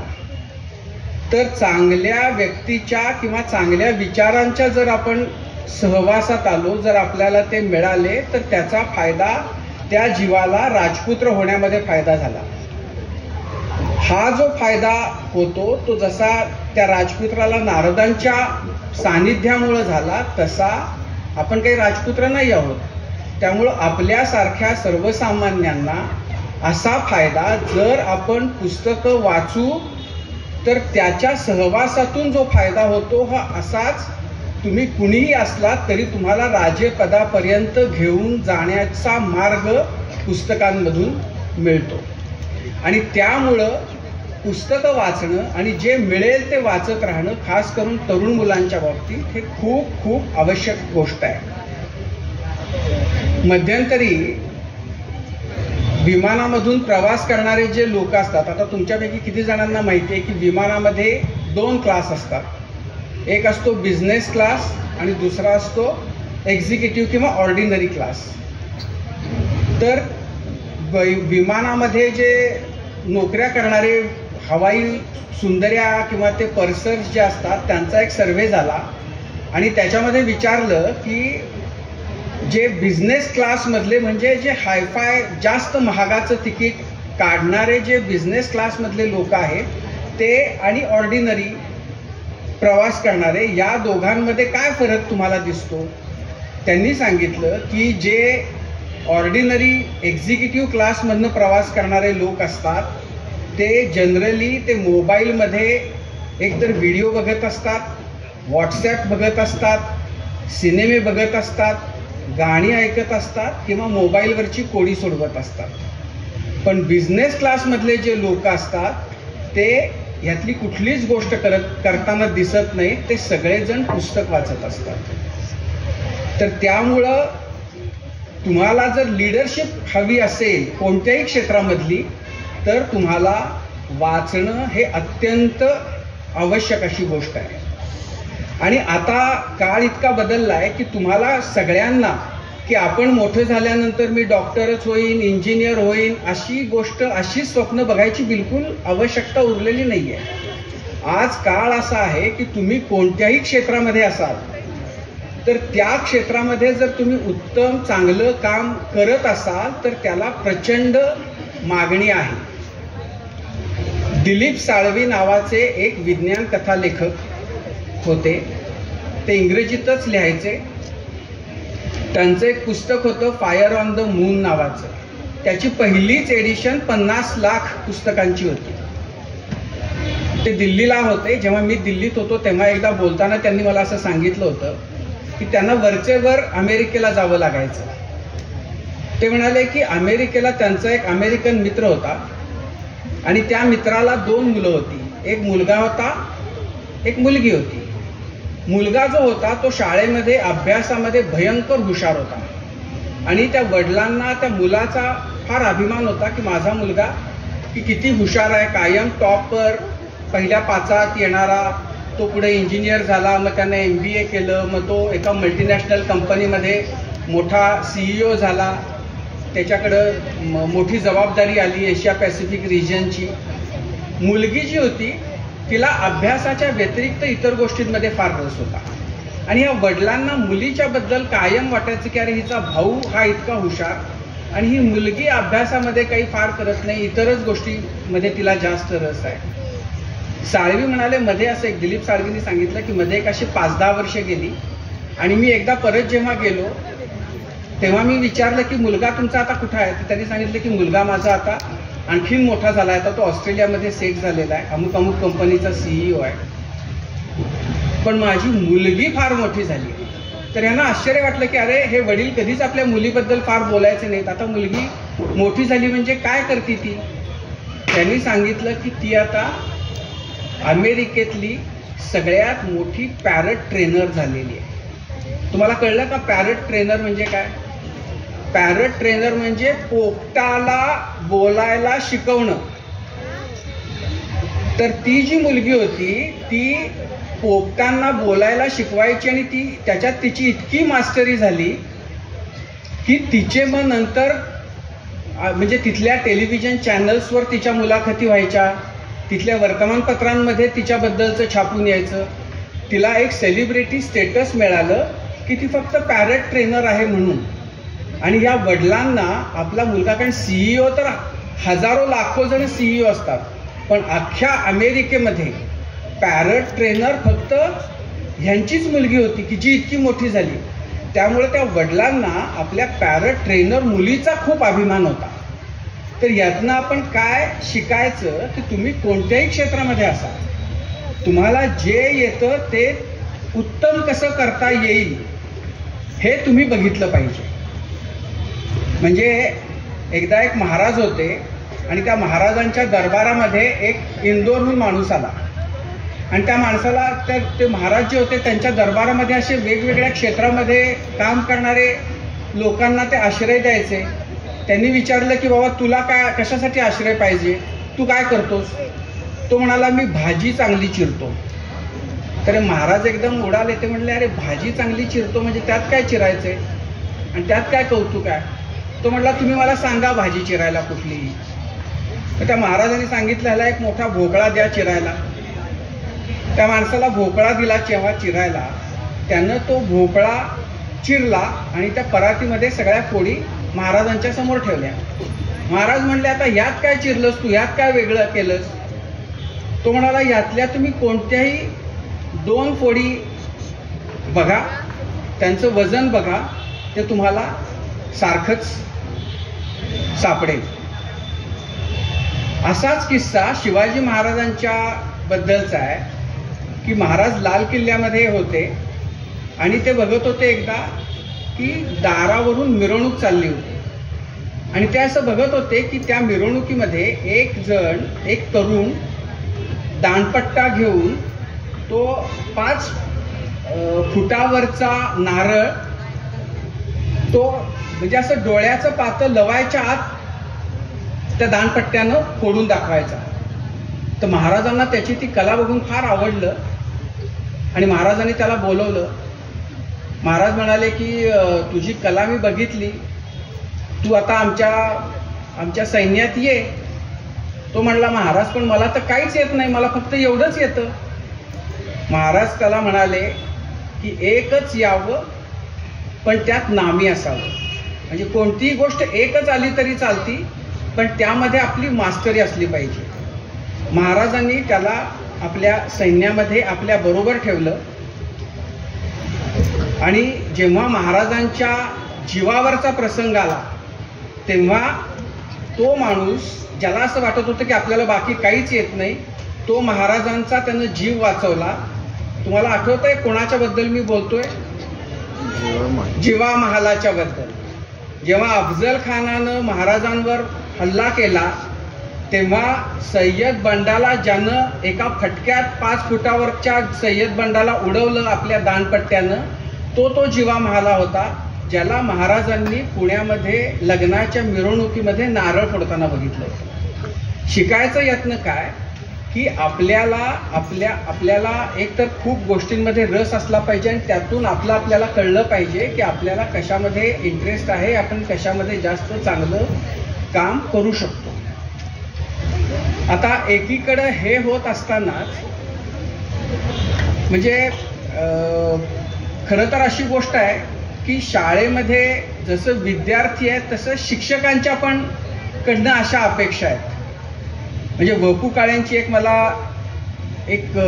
वपू काळेंनी लिहिलेला एक गोष्ट म्हणू किंवा एक लेख होता आणि त्यात त्यांनी असं सांगितलं होतं, वपू काळे तुमच्यापैकी शिक्षकांना माहिती असतील, मुलांना वपू काळे माहिती नसतील कदाचित. त्यांनी असं सांगितलं होतं की एकदा ते चालले होते चिपळूणला त्यांच्या कार्यक्रमासाठी, तर बस स्टँडवर एक मुलगा, छोटा मुलगा तुमच्या वयाचा, भुईमुगाच्या शेंगा विकत होता आणि यांनी त्या शेंगा विकत घेतल्या आणि त्यांनी विचारलं नंतर की त्याचे किती, त्याला तोंडला घ्या, मी शिकतोय शाळेत त्यामुळे मला मदत होईल. त्यामुळे त्यांनी त्या शेंगा विकत घेतल्यावर त्या मुलानं आपल्याकडचा एक वर्तमानपत्राचा कागद पटकन काढून त्यांना दिला हातात. ते म्हणले, हा वर्तमानपत्र कशाला दिलं? तर म्हणलं, नाही तुम्ही शेंगा खाल्ल्यानंतर त्या कागदाचं टर्फलांचं काय कराल, तर त्या तुम्ही या वर्तमानपत्रामध्ये सगळी टर्फलं गोळा करा आणि नंतर जिथं उतराल तिथं कचऱ्याचा डबा बघून टाका. वपूंना फार त्या गोष्टीचं कौतुक वाटलं. त्यांच्या तो मुलगा लक्षात राहिला. काही वर्षांनी जेव्हा ते परत तिथं गेले तेव्हा त्यांना एक तरुण तिथं भेटला आणि तो तरुण त्यांना म्हणाला की सर मला ओळखलत का? तर वपू म्हणाले नाही. तो म्हणाला मी तुम्हाला भेटलो होतो बस स्टँडवर चिपळूणच्या, मी शेंगा विकत होतो. तर त्यांना आठवलं कारण त्यांना ते वर्तमानपत्र आणि कागद सगळं लक्षात होतं. त्या मुलानं सांगितलं की नाही आता मी शिकलो आणि मी आता शाळेमध्ये इथं शिक्षक म्हणून रुजू झालेलो आहे. तर त्यांना फार कौतुक वाटलं की हा मुलगा गरीब परिस्थितीतून शिकून आता शिक्षक झाला. पुढं काही काळाने ते परत जेव्हा तिथं गेले तेव्हा तो तरुण त्यांना परत भेटला. यांनी विचारलं की कशी चालली आहे तुझी शाळा? तर तो मुलगा म्हणाला नाही सर तो तरुण शिक्षक म्हणाला नाही सर मी शाळा सोडली. ते म्हणे काय झालं? तो म्हणे नाही मी इतिहास आणि नागरिकशास्त्र शिकवायचो. तर एकदा असं झालं की शाळेमध्ये नागरिकशास्त्राचा पेपर ज्या दिवशी होता तेव्हा त्या दिवशी त्यांनी सगळ्या मुलांना 2-2 रुपये दिले आणि सांगितलं की बाहेर जा आणि बाहेर वडापाव मिळतोय विकत, वडा खा आणि परत वर्गात या. तर मुलं जी गेली बाहेर वडा खाऊन वर्गात परत आली, त्यातल्या ज्या मुलांनी वडा खाल्ल्यानंतर तो जो कागद आहे वड्याचा तो कचऱ्याच्या डब्यात टाकला होता तेवढ्याच मुलांना त्यांनी नागरिकशास्त्रामध्ये पास केलं आणि ज्या मुलांनी कागद इकडं तिकडं फेकला होता त्या सगळ्या मुलांना त्यांनी नापास केलं. तर झालं असं की जे नापास झालेली मुलं होती त्यातल्या एकाचे वडील त्या शिक्षण संस्थेचे अध्यक्ष होते. त्यामुळे ते भांडायला आले की अरे तुम्ही माझ्या मुलाला नागरिकशास्त्रात नापास कसं केलं? ते म्हटले अरे ज्याचं नागरिकशास्त्र इतकं कच्चं आहे की त्याला आपण रोज कसं वागावं, एक नागरिक म्हणून आपली काय कर्तव्य आहेत ह्याचं बेसिक ज्ञान ज्याला नाही त्याला नागरिकशास्त्राच्या पेपरमध्ये किती लिहिलं याला काय मार्क देणार? आणि आता तुम्ही याच्यावरून माझ्याशी भांडायला आलाय, त्याच्यावरून हे कळतं की तुमचंही नागरिकशास्त्र किती कच्चं आहे. तर त्यामुळं जिथं बापाचंच नागरिकशास्त्र इतकं कच्चं आहे तिथं मुलाच्या नागरिकशास्त्राबद्दल काय बोलणार? त्यामुळं त्याच्यातून ते शाळा त्यांनी नंतर सोडली आणि नंतर तो क्लास चालवत राहिला.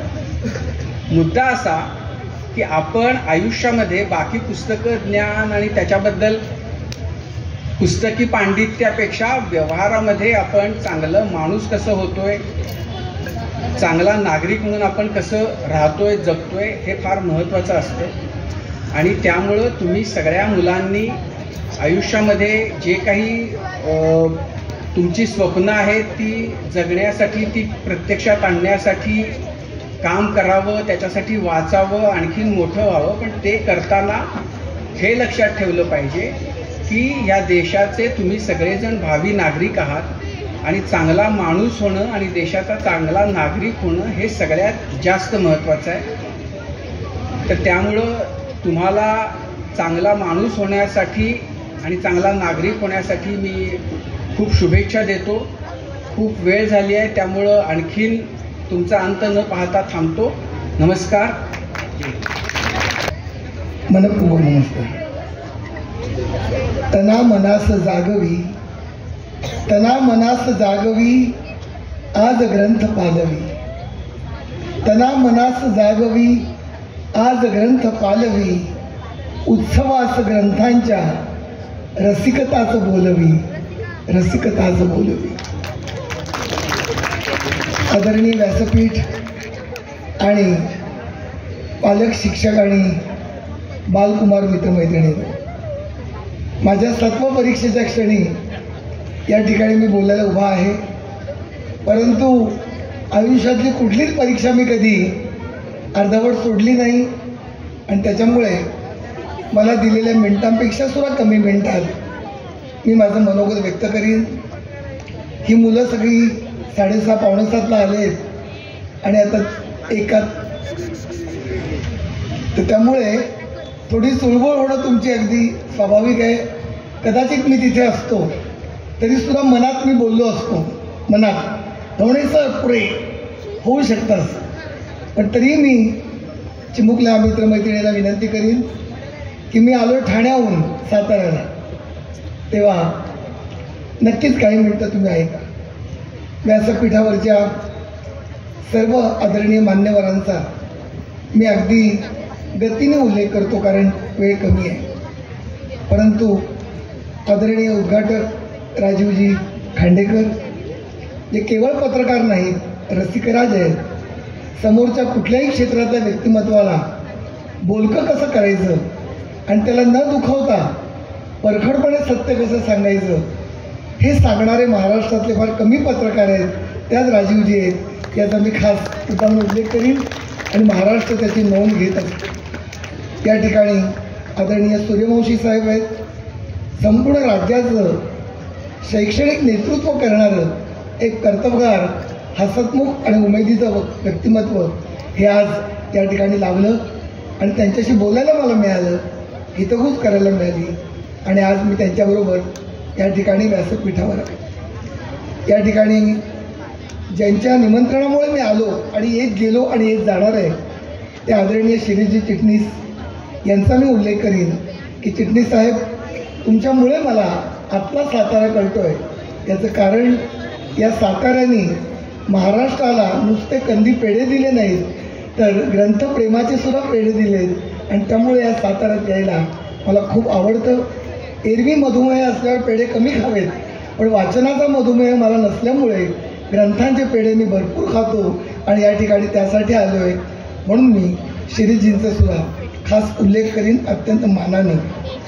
या ठिकाणी आमच्या सुनीताराजे पवार मॅडम आहेत, एक चांगल्या वक्त्या आणि एक चांगलं धडाडीचं चपळ असं व्यक्तिमत्व त्यांच्या रूपाने महाराष्ट्र साहित्य परिषदेला लाभलं आहे आणि अर्थातच अनेक भेटींमुळे त्यांचा आणि माझा एक वैचारिक स्नेह जमला आहे. त्यामुळे त्यांचा सुद्धा उल्लेख या ठिकाणी मी करेन. असे बरेच जण आहेत, स्वाभाविकच काही जण माझ्याकडून थोडेसे निसटले जातील, पण त्याचा उल्लेख मी केला आहे असं समजावं आणि मला जे बोलायचं आहे ते मला बोलू द्या. आदरणीय राजीवजींनी काही रूपक कथांतून, काही दृष्टांत कथांतून ग्रंथप्रेम आणि प्रेमामुळे त्या व्यक्तिमत्व कसं घडतं याच्या फारच मस्तवेग सुंदर गोष्टी सांगितल्या. काही इतिहासातल्या होत्या, काही प्रत्यक्ष त्यांनी अनुभवलेल्या सुद्धा होत्या कुणाकुणाच्या. मी 2-3 घटना सांगून पुढे जाईल आणि मग आपोआपच माझ्या बोलण्याला एक वेगळा सूर लाभेल याची मला खात्री आहे. खरं सांगू तुम्हाला की या ठिकाणी आल्यानंतर एक दृश्य मला आठवलं. काही महिन्यांपूर्वी या ठिकाणी महाबळेश्वरच्या जवळ कोयनाच्या आसपास जे बॅकवॉटर आहे त्या ठिकाणी खडकमाळा नावाच्या एका डोंगरावर मी गेलो. उंच डोंगरावर एकच कुटुंब राहतं. ऐका मुलांना, ही गोष्ट सगळ्यांसाठी आहे. मुलांना तर आवडेलच, पण पालक शिक्षक पण म्हणतील की आमच्या बालकांना सांगितलं ते बरं झालं. त्या खडकमाळा नावाच्या डोंगरावर सूर्यवंशी साहेब एकच कुटुंब राहतं. मी अनुभवलं, ही दंतकथा नाही.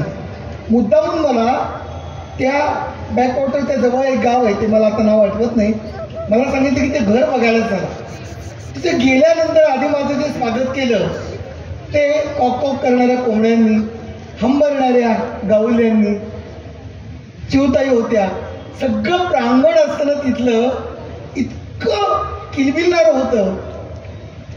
व्यक्ती दिसत नव्हती पण रांगोळी दिसत होती, व्यक्ती दिसत नव्हती पण तुळशी वृंदावन दिसत होतं. आणि या सगळ्या वातावरणात शेणाचा एक अप्रतिम वास. काही मुलं म्हणतील दवणे सरांच्या नाकाला एवढी सर्दी झाली. अत्तराचा आणि परफ्यूमचा वास माहिती आहे, पण सारवलेल्या शेणाचा, तुम्ही तर तुम्ही माझ्याशी सहमत व्हाल, सारवलेलं जे असं शेण ताजं ताजं गरम गरम, त्यांनी अशा भिंती जेव्हा अशा सारवल्या जातात त्याचा इतका सुगंध येतो ना छान, की एरवी सेंट म्हणतो पण मी त्याला शेंट म्हणतो. कारण शेणाचा का सांगतोय तर इथे गेल्यावर मला अजून माणसं कोणी दिसली नव्हती. मी त्या पाहुण्याला म्हटलं की कोणीच दिसत नाही. ऐका, त्या घरात एकच मुलगा आतल्या काळोखाच्याच रंगाचा, पण शुभ्र दातांचा, चमकणाऱ्या डोळ्यांचा. साहेब, तो मुलगा असं वाकून आला आणि एकदम त्यांनी नमस्कार असं केलं छान.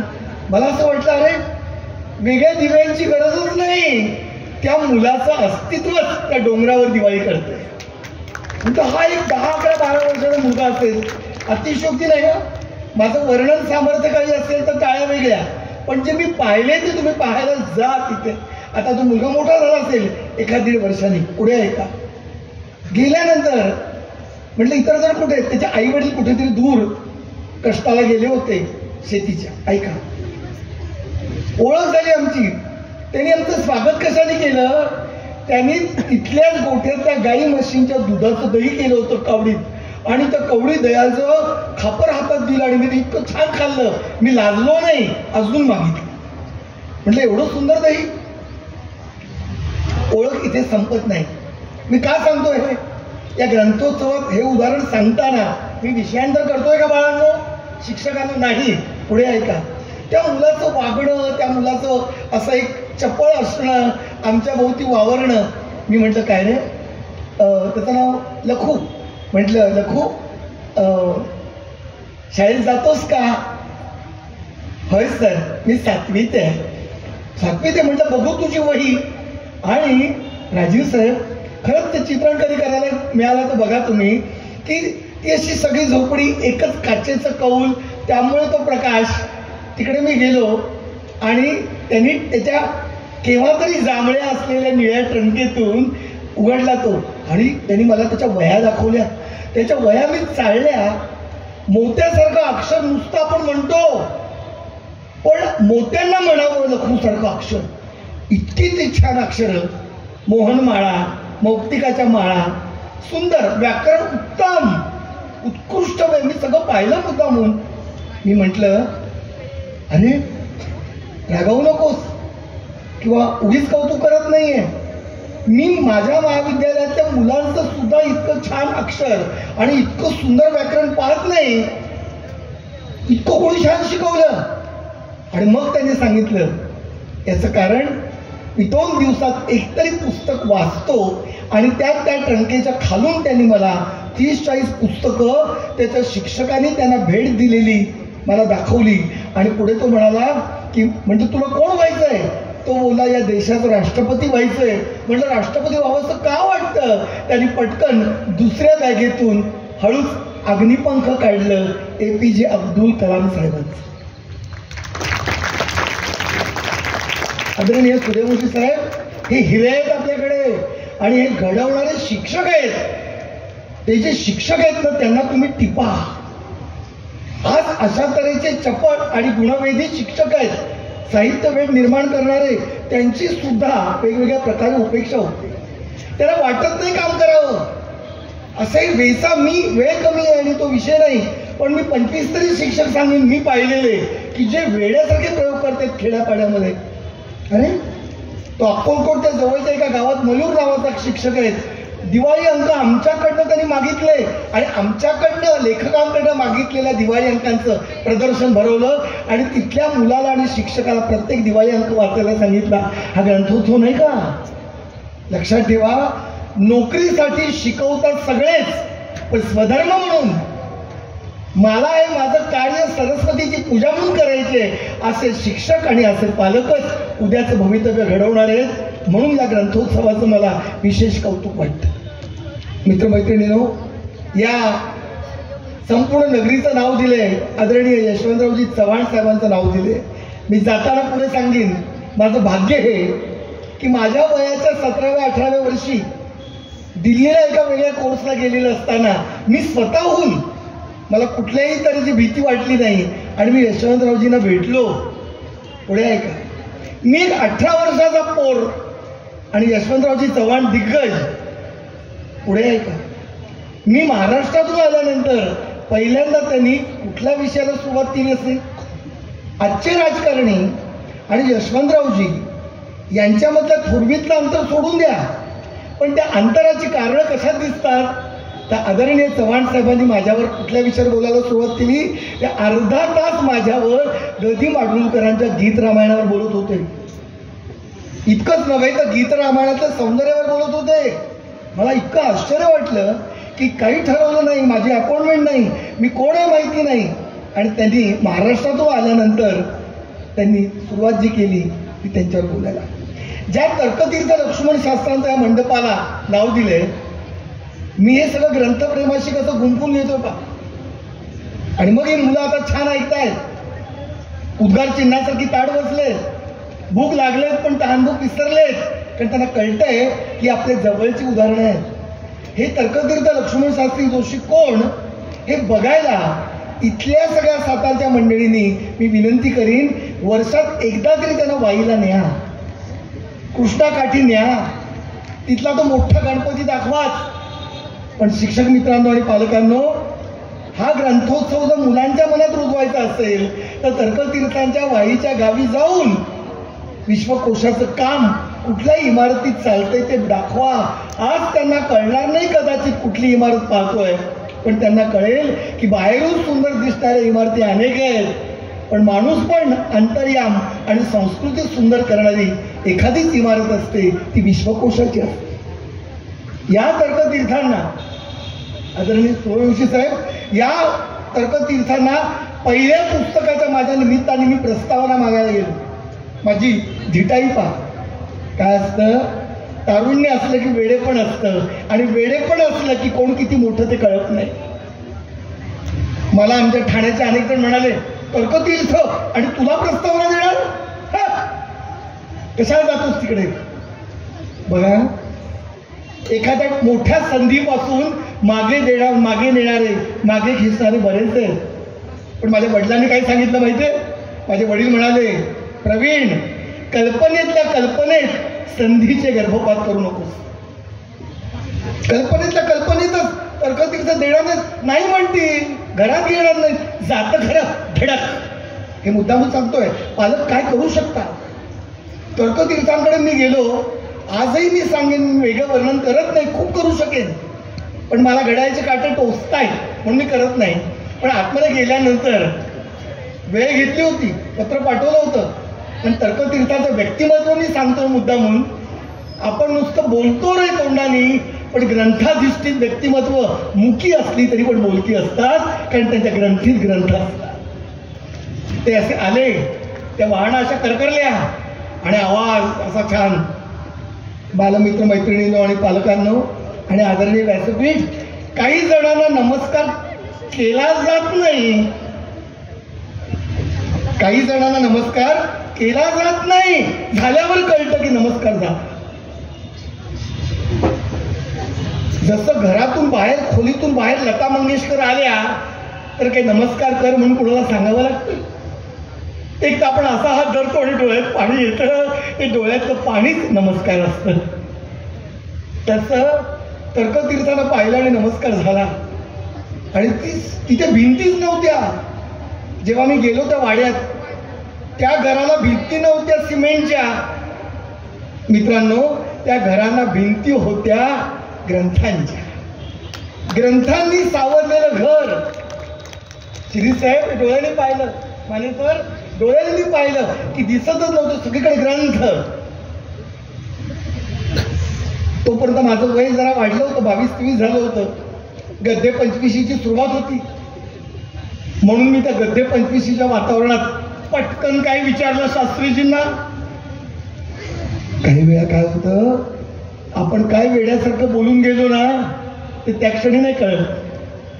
पटकन मी काय बोललो, शास्त्रीजी आता आपलं वय 90 आहे, मग आता वाचन नसेल ना. हा प्रश्न कसा विचारला मला कळत नाही राजू साहेब, पण मी मान्य करतो की विचारला गेला. 90 वय, आता वाचन नसेल ना. अरे तर्कतीर्थ रागावून, पण वात्सल्याला जसा एक खरपूस भाकरीचा वास येतो तशा रागात पटकन तर्कतीर्थ म्हणाले, वाचन नसेल. 90 वय म्हणून 90 पृष्ठ वाचल्याशिवाय निद्रा घेत नाही.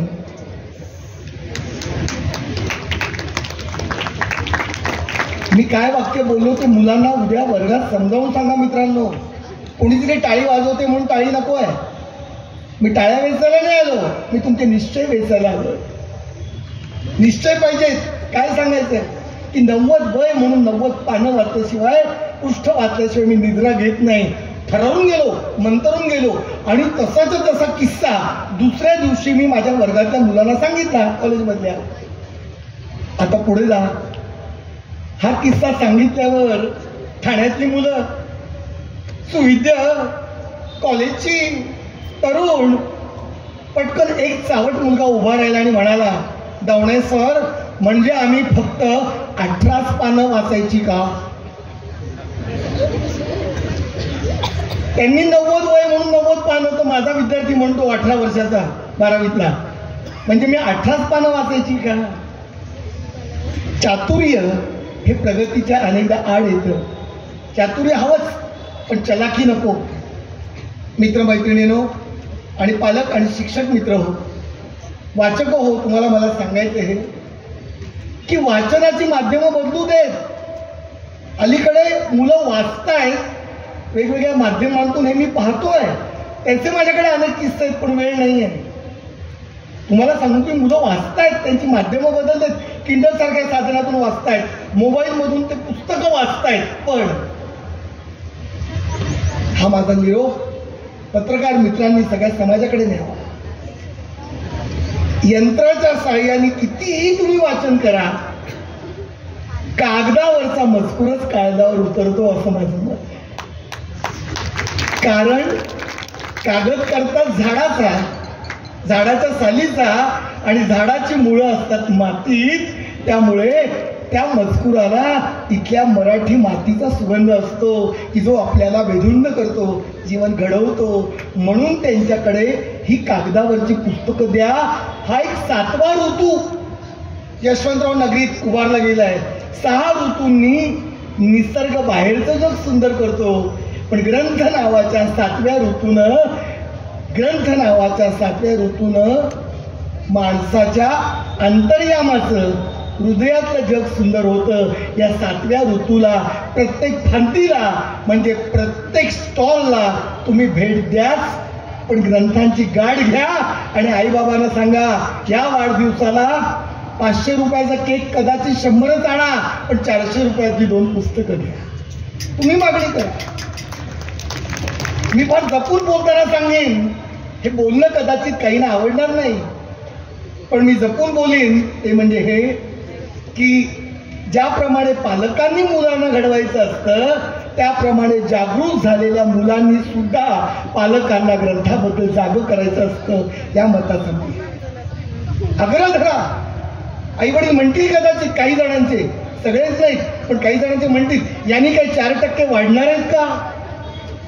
अरे मुलुंडच्या एका शाळेत कार्यक्रम होता आणि मी पुस्तकाविषयी बोललो राजीव साहेब, वाचा म्हणून. एक 10वीचा मुलगा काय म्हणाला माहितीये, उद्धट वाटलं, पण मी अंतर्मुख झालो. तो मुलगा म्हणाला, दवणे सर, आम्ही वाचत नाही, वाचलं पाहिजे, आम्हाला काय सांगता, पालक सभेत येऊन सांगा.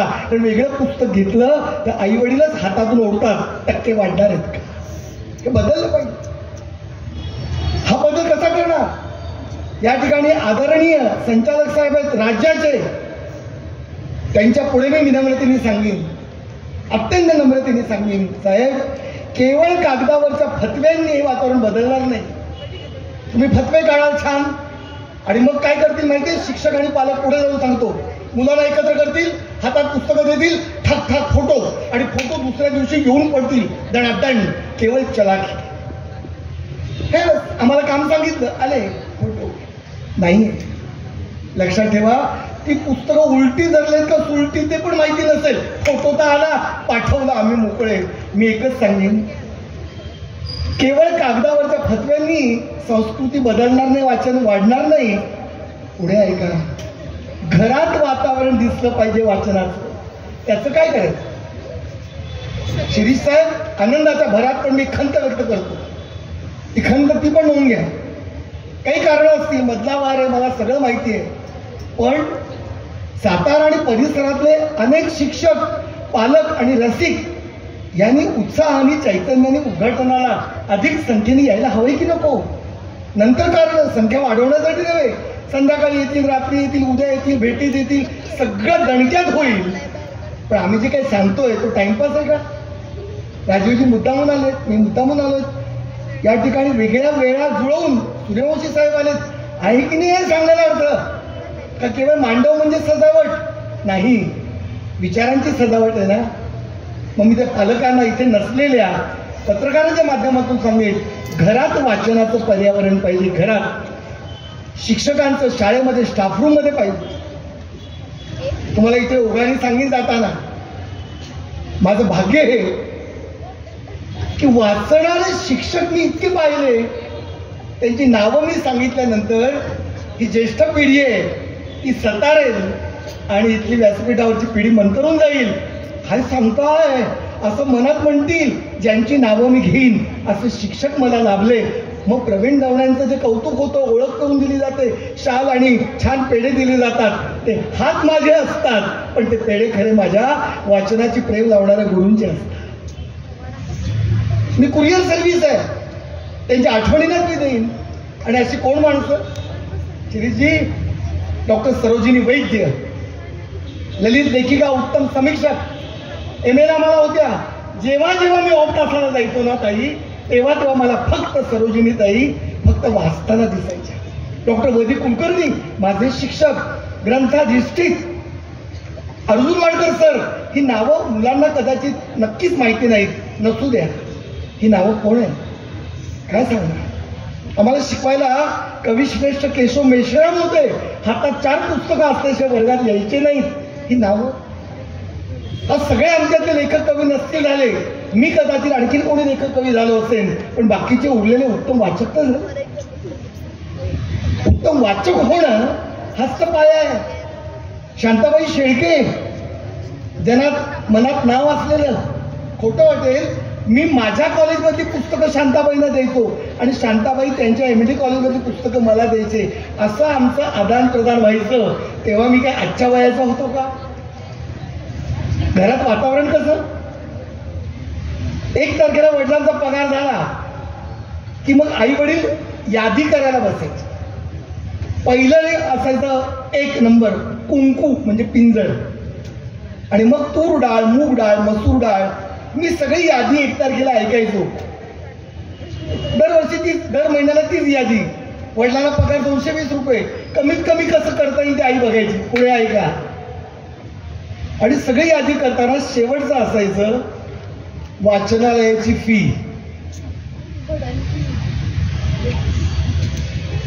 जान्हवीताई, आपल्या पिढीचं आत्मकथन आहे आमच्या. शेवटचं असायचं ग्रंथालयाची फी. मी एकदा वडिलांना विचारलं, शेवटी का? किराणाच्या यादीत शेवटचं का? का नेमकं? प्रभावती मॅडम, मुद्दाम मी आठवण सांगेन, आपण शिक्षणाधिकारी आहात ना, म्हणून कसं बदललं पाहिजे तुम्ही सांगा. हे किस्से नाही आहेत, आयुष्यातल्या घटना आहे. पण प्रवीण दवणे म्हणून सांगत नाहीये, आज लेखक असलेला पण तेव्हाचा एक स्ट्रगल करणारा, संघर्ष करणारा विद्यार्थी म्हणून सांगतोय, आई वडील घडवत नाही, त्यांचं घडणं आपल्याला घडवतं, त्यांचं दिसणं आपल्याला घडवतं. वडिलांना विचारलं, शेवटी का ग्रंथालयाची फी? पटकन माझे वडील म्हणाले, बाळा, शेवटी ग्रंथालयाची फी लिहिली कारण त्या ग्रंथालयाच्या फीवरच वरचं अन्नधान्य आहे, ते तुझं पोषण करणार आहे. पायावर, ग्रंथांच्या पायावर अन्न उभं आहे. अन्न तुझं पालन करेल, ग्रंथ तुझं पोषण करते. पालन आणि पोषण यातला फरक मला शब्दकोशात बघावा लागला नाही, डिक्शनरीत बघावा लागला नाही, आई वडिलांच्या त्या किराणा यादीतून मला कळलं. मित्रमैत्रिणींनो, हे घर इथल्या मंडळींना लाभलं. तुमचे शिक्षक उत्तम आहेत, संवेदनशील आहेत, आणि जर घरात हे वातावरणच नसेल, 10 मोबाईल आहेत, 3 TV आहेत, 4 अमुक आहेत, सगळं असं कोसळते, सगळं समृद्ध वैभव असतं, पण त्या घरात जर 4 विकत घेतलेली पुस्तकच नसतील तर? अनेक आई वडिलांना काय वाटतं माहितीये, मुलांच्या पुढे जपून बोलतोय आणि मला त्याचं भान आहे, पण काय करणार, ते मला मांडलंच पाहिजे. अनेकांना वाटतं की मुलांना सक्षम करणं म्हणजे काय, त्याच्या नावावर 25 लाख ठेवले, मग त्याला 50 लाख मिळतील, काही कोटी जमिनी घेतल्या, नंतर दागिने घेतले. आई वडिलांना वाटतं की मुलांचं भवितव्य मी घडवलं. सुख आहे, पासबुकांनी केवळ भवितव्य घडत नाही, तर ग्रंथ नावाची पासबुक पाहिजे की ज्याच्यामध्ये चरित्र, आत्मचरित्र, काव्य, अभंग, लेखन हे सगळं त्याच्यामध्ये आहे. ते आई वडिलांनी दिलंच नाही तर भविष्य काय आहे? इंग्रजीचं महत्व कोणी नाकारत नाही, इथेही सगळ्यांनी सांगितले, पण इंग्रजाळलेली संवेदना कुठे नेणार आहे आपल्याला? इंग्रजी भाषा उत्कृष्ट असतं वेगळं, वर्ड्सवर्थ माहिती असतं आनंद आहे, पण बालकवी माहिती नसेल तर काय करायचं? मला तुम्ही सांगा, कार्यक्रम संपल्यावर मला तुम्ही उत्तर द्या. मला म्हणायचं की माहिती पाहिजे, बर्नाड शॉ माहिती पाहिजे, पण पु ल देशपांडे माहितीच नसतील तर कसं चालेल? मुद्दामून मराठीत बोलू नये याची व्यवस्था अनेकदा शाळांच्या मध्ये आणि मराठी घरात केलेली मी पाहिले की येताच कामा नाही मराठी. हा काय वेडेपणा? 2 वर्षाचा 1.5 वर्षाच्या मुलाला चालताना आई जेव्हा म्हणते, गाडीत पाहतो मी रेल्वेमध्ये, वकू वकू वकू वकू वकू वकू वकू वकू, मी म्हणतो त्या मुलाच्या वडिलांना, तुमच्या मिसेस काय म्हणते? वाकू वाकू. मग त्यांनी माझ्याकडे पाहिलं आणि ते म्हणतात, पूर्वी आपल्याला चालू चालू चालू चालू शिकवले ना, तशी वॉक म्हणजे चालणं, म्हणून वाकू वाकू.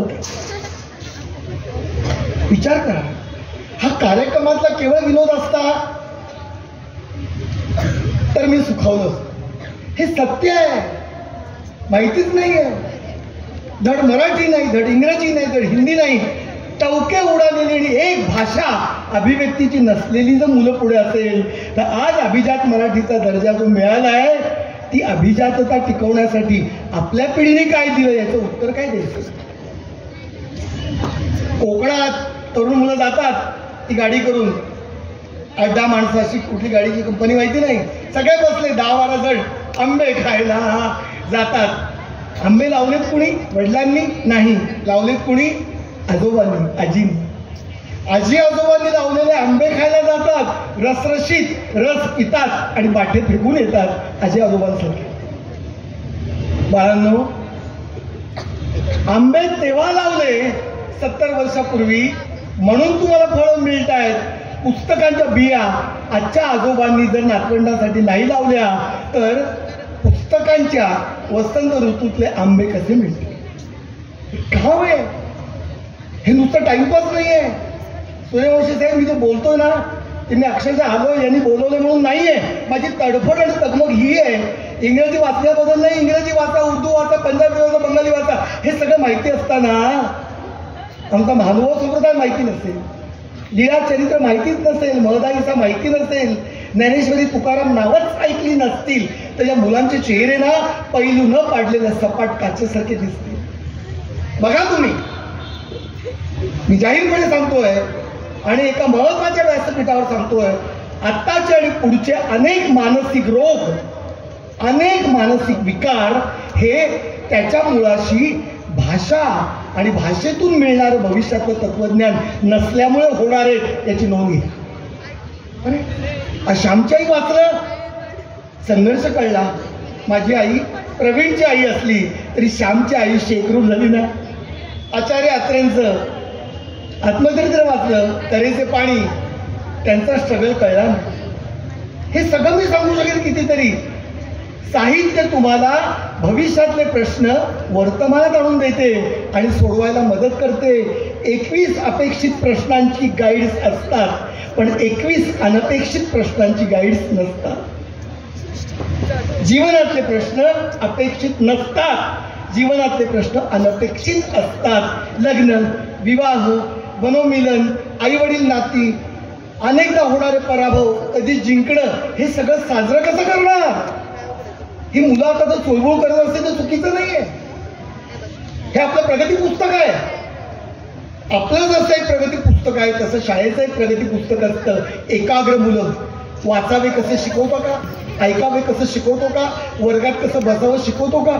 प्रत्येक ठिकाणी पैसा आड येत नाही मित्रमैत्रिणींनो, इच्छाशक्ती आड येते.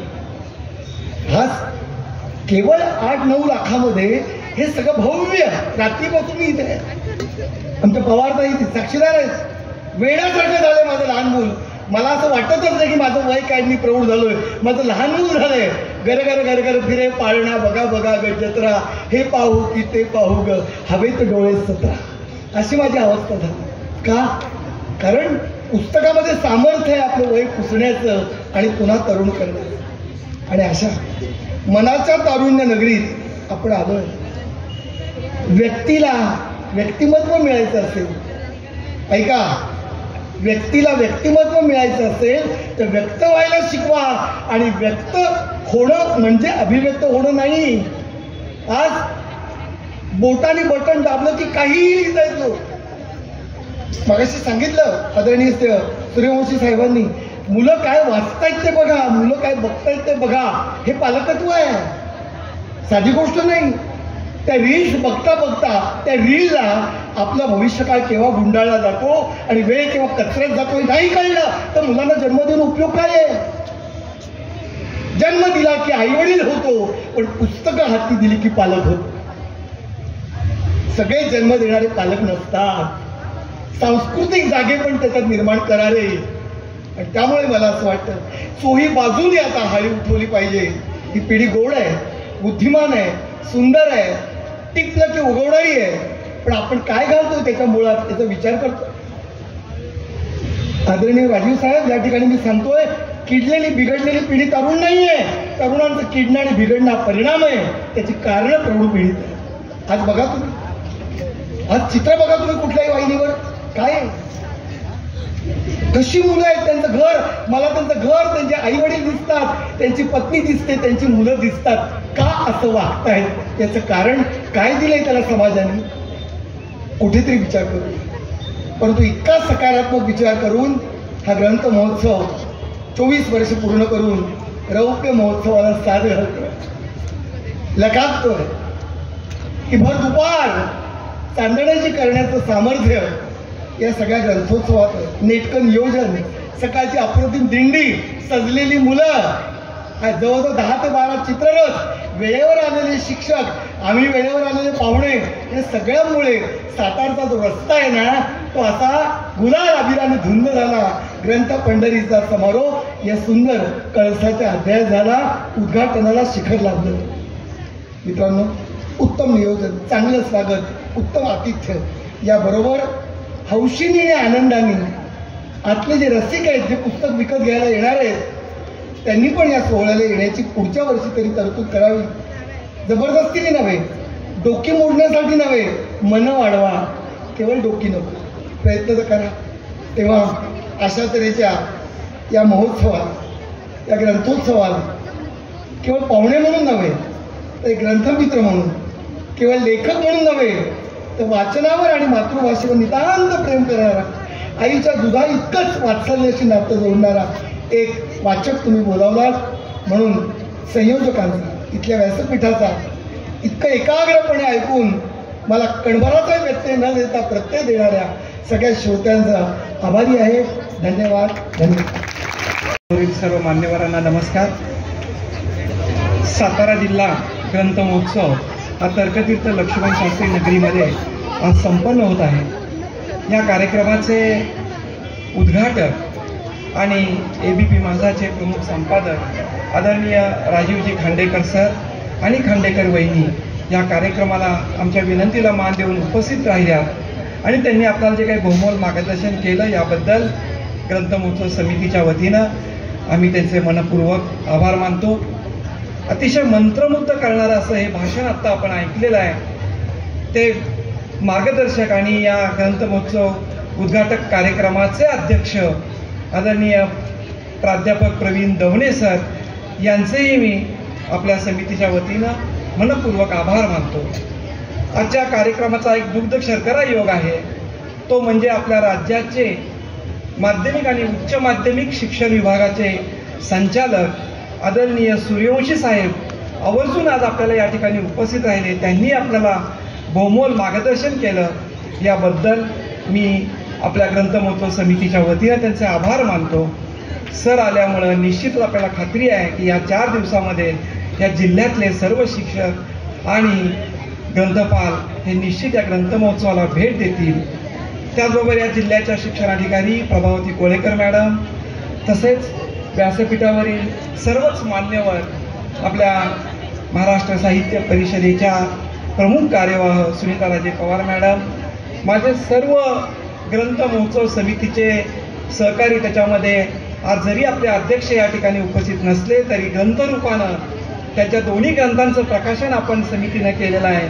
ते आदरणीय यशवंत पाटणे सर, त्याचबरोबर उपाध्यक्ष विना लांडगे सर, ज्यांनी हा ग्रंथ महोत्सव यशस्वीसाठी अहोरात्र मेहनत घेतली, ते आमचे शिरीष चिटणीस साहेब आणि प्रदीप कांबळे सर आणि आमचे सर्व सहकारी, या सर्वांचे मी आभार मानतो. व्यासपीठासमोर अनेक मान्यवर आहेत. डॉक्टर संदीप श्रोती सर आहेत, साळुंके सर आहेत प्राचार्य, श्रीराम नानक सर आहेत, श्रीकांत कात्रे सर आहेत, रवींद्र जुटिंग आहेत, श्रीधर साळुंके आहेत. अशा अनेक मान्यवर आहेत, मुख्याध्यापक आहेत, शिक्षक आहेत आणि सर्व विद्यार्थी. तुम्हा सर्वांचं आणि सर्व पत्रकार बांधवांचं म्हणजे प्रिंट मीडिया आणि इलेक्ट्रॉनिक्स मीडियाचे सर्व पत्रकार बांधवांचं मी ग्रंथ महोत्सव समितीच्या वतीनं मनपूर्वक आभार मानतो. आणि आजचा हा कार्यक्रम अध्यक्षांच्या परवानगीनं या ठिकाणी संपला असं जाहीर करतो. जय हिंद, जय महाराष्ट्र.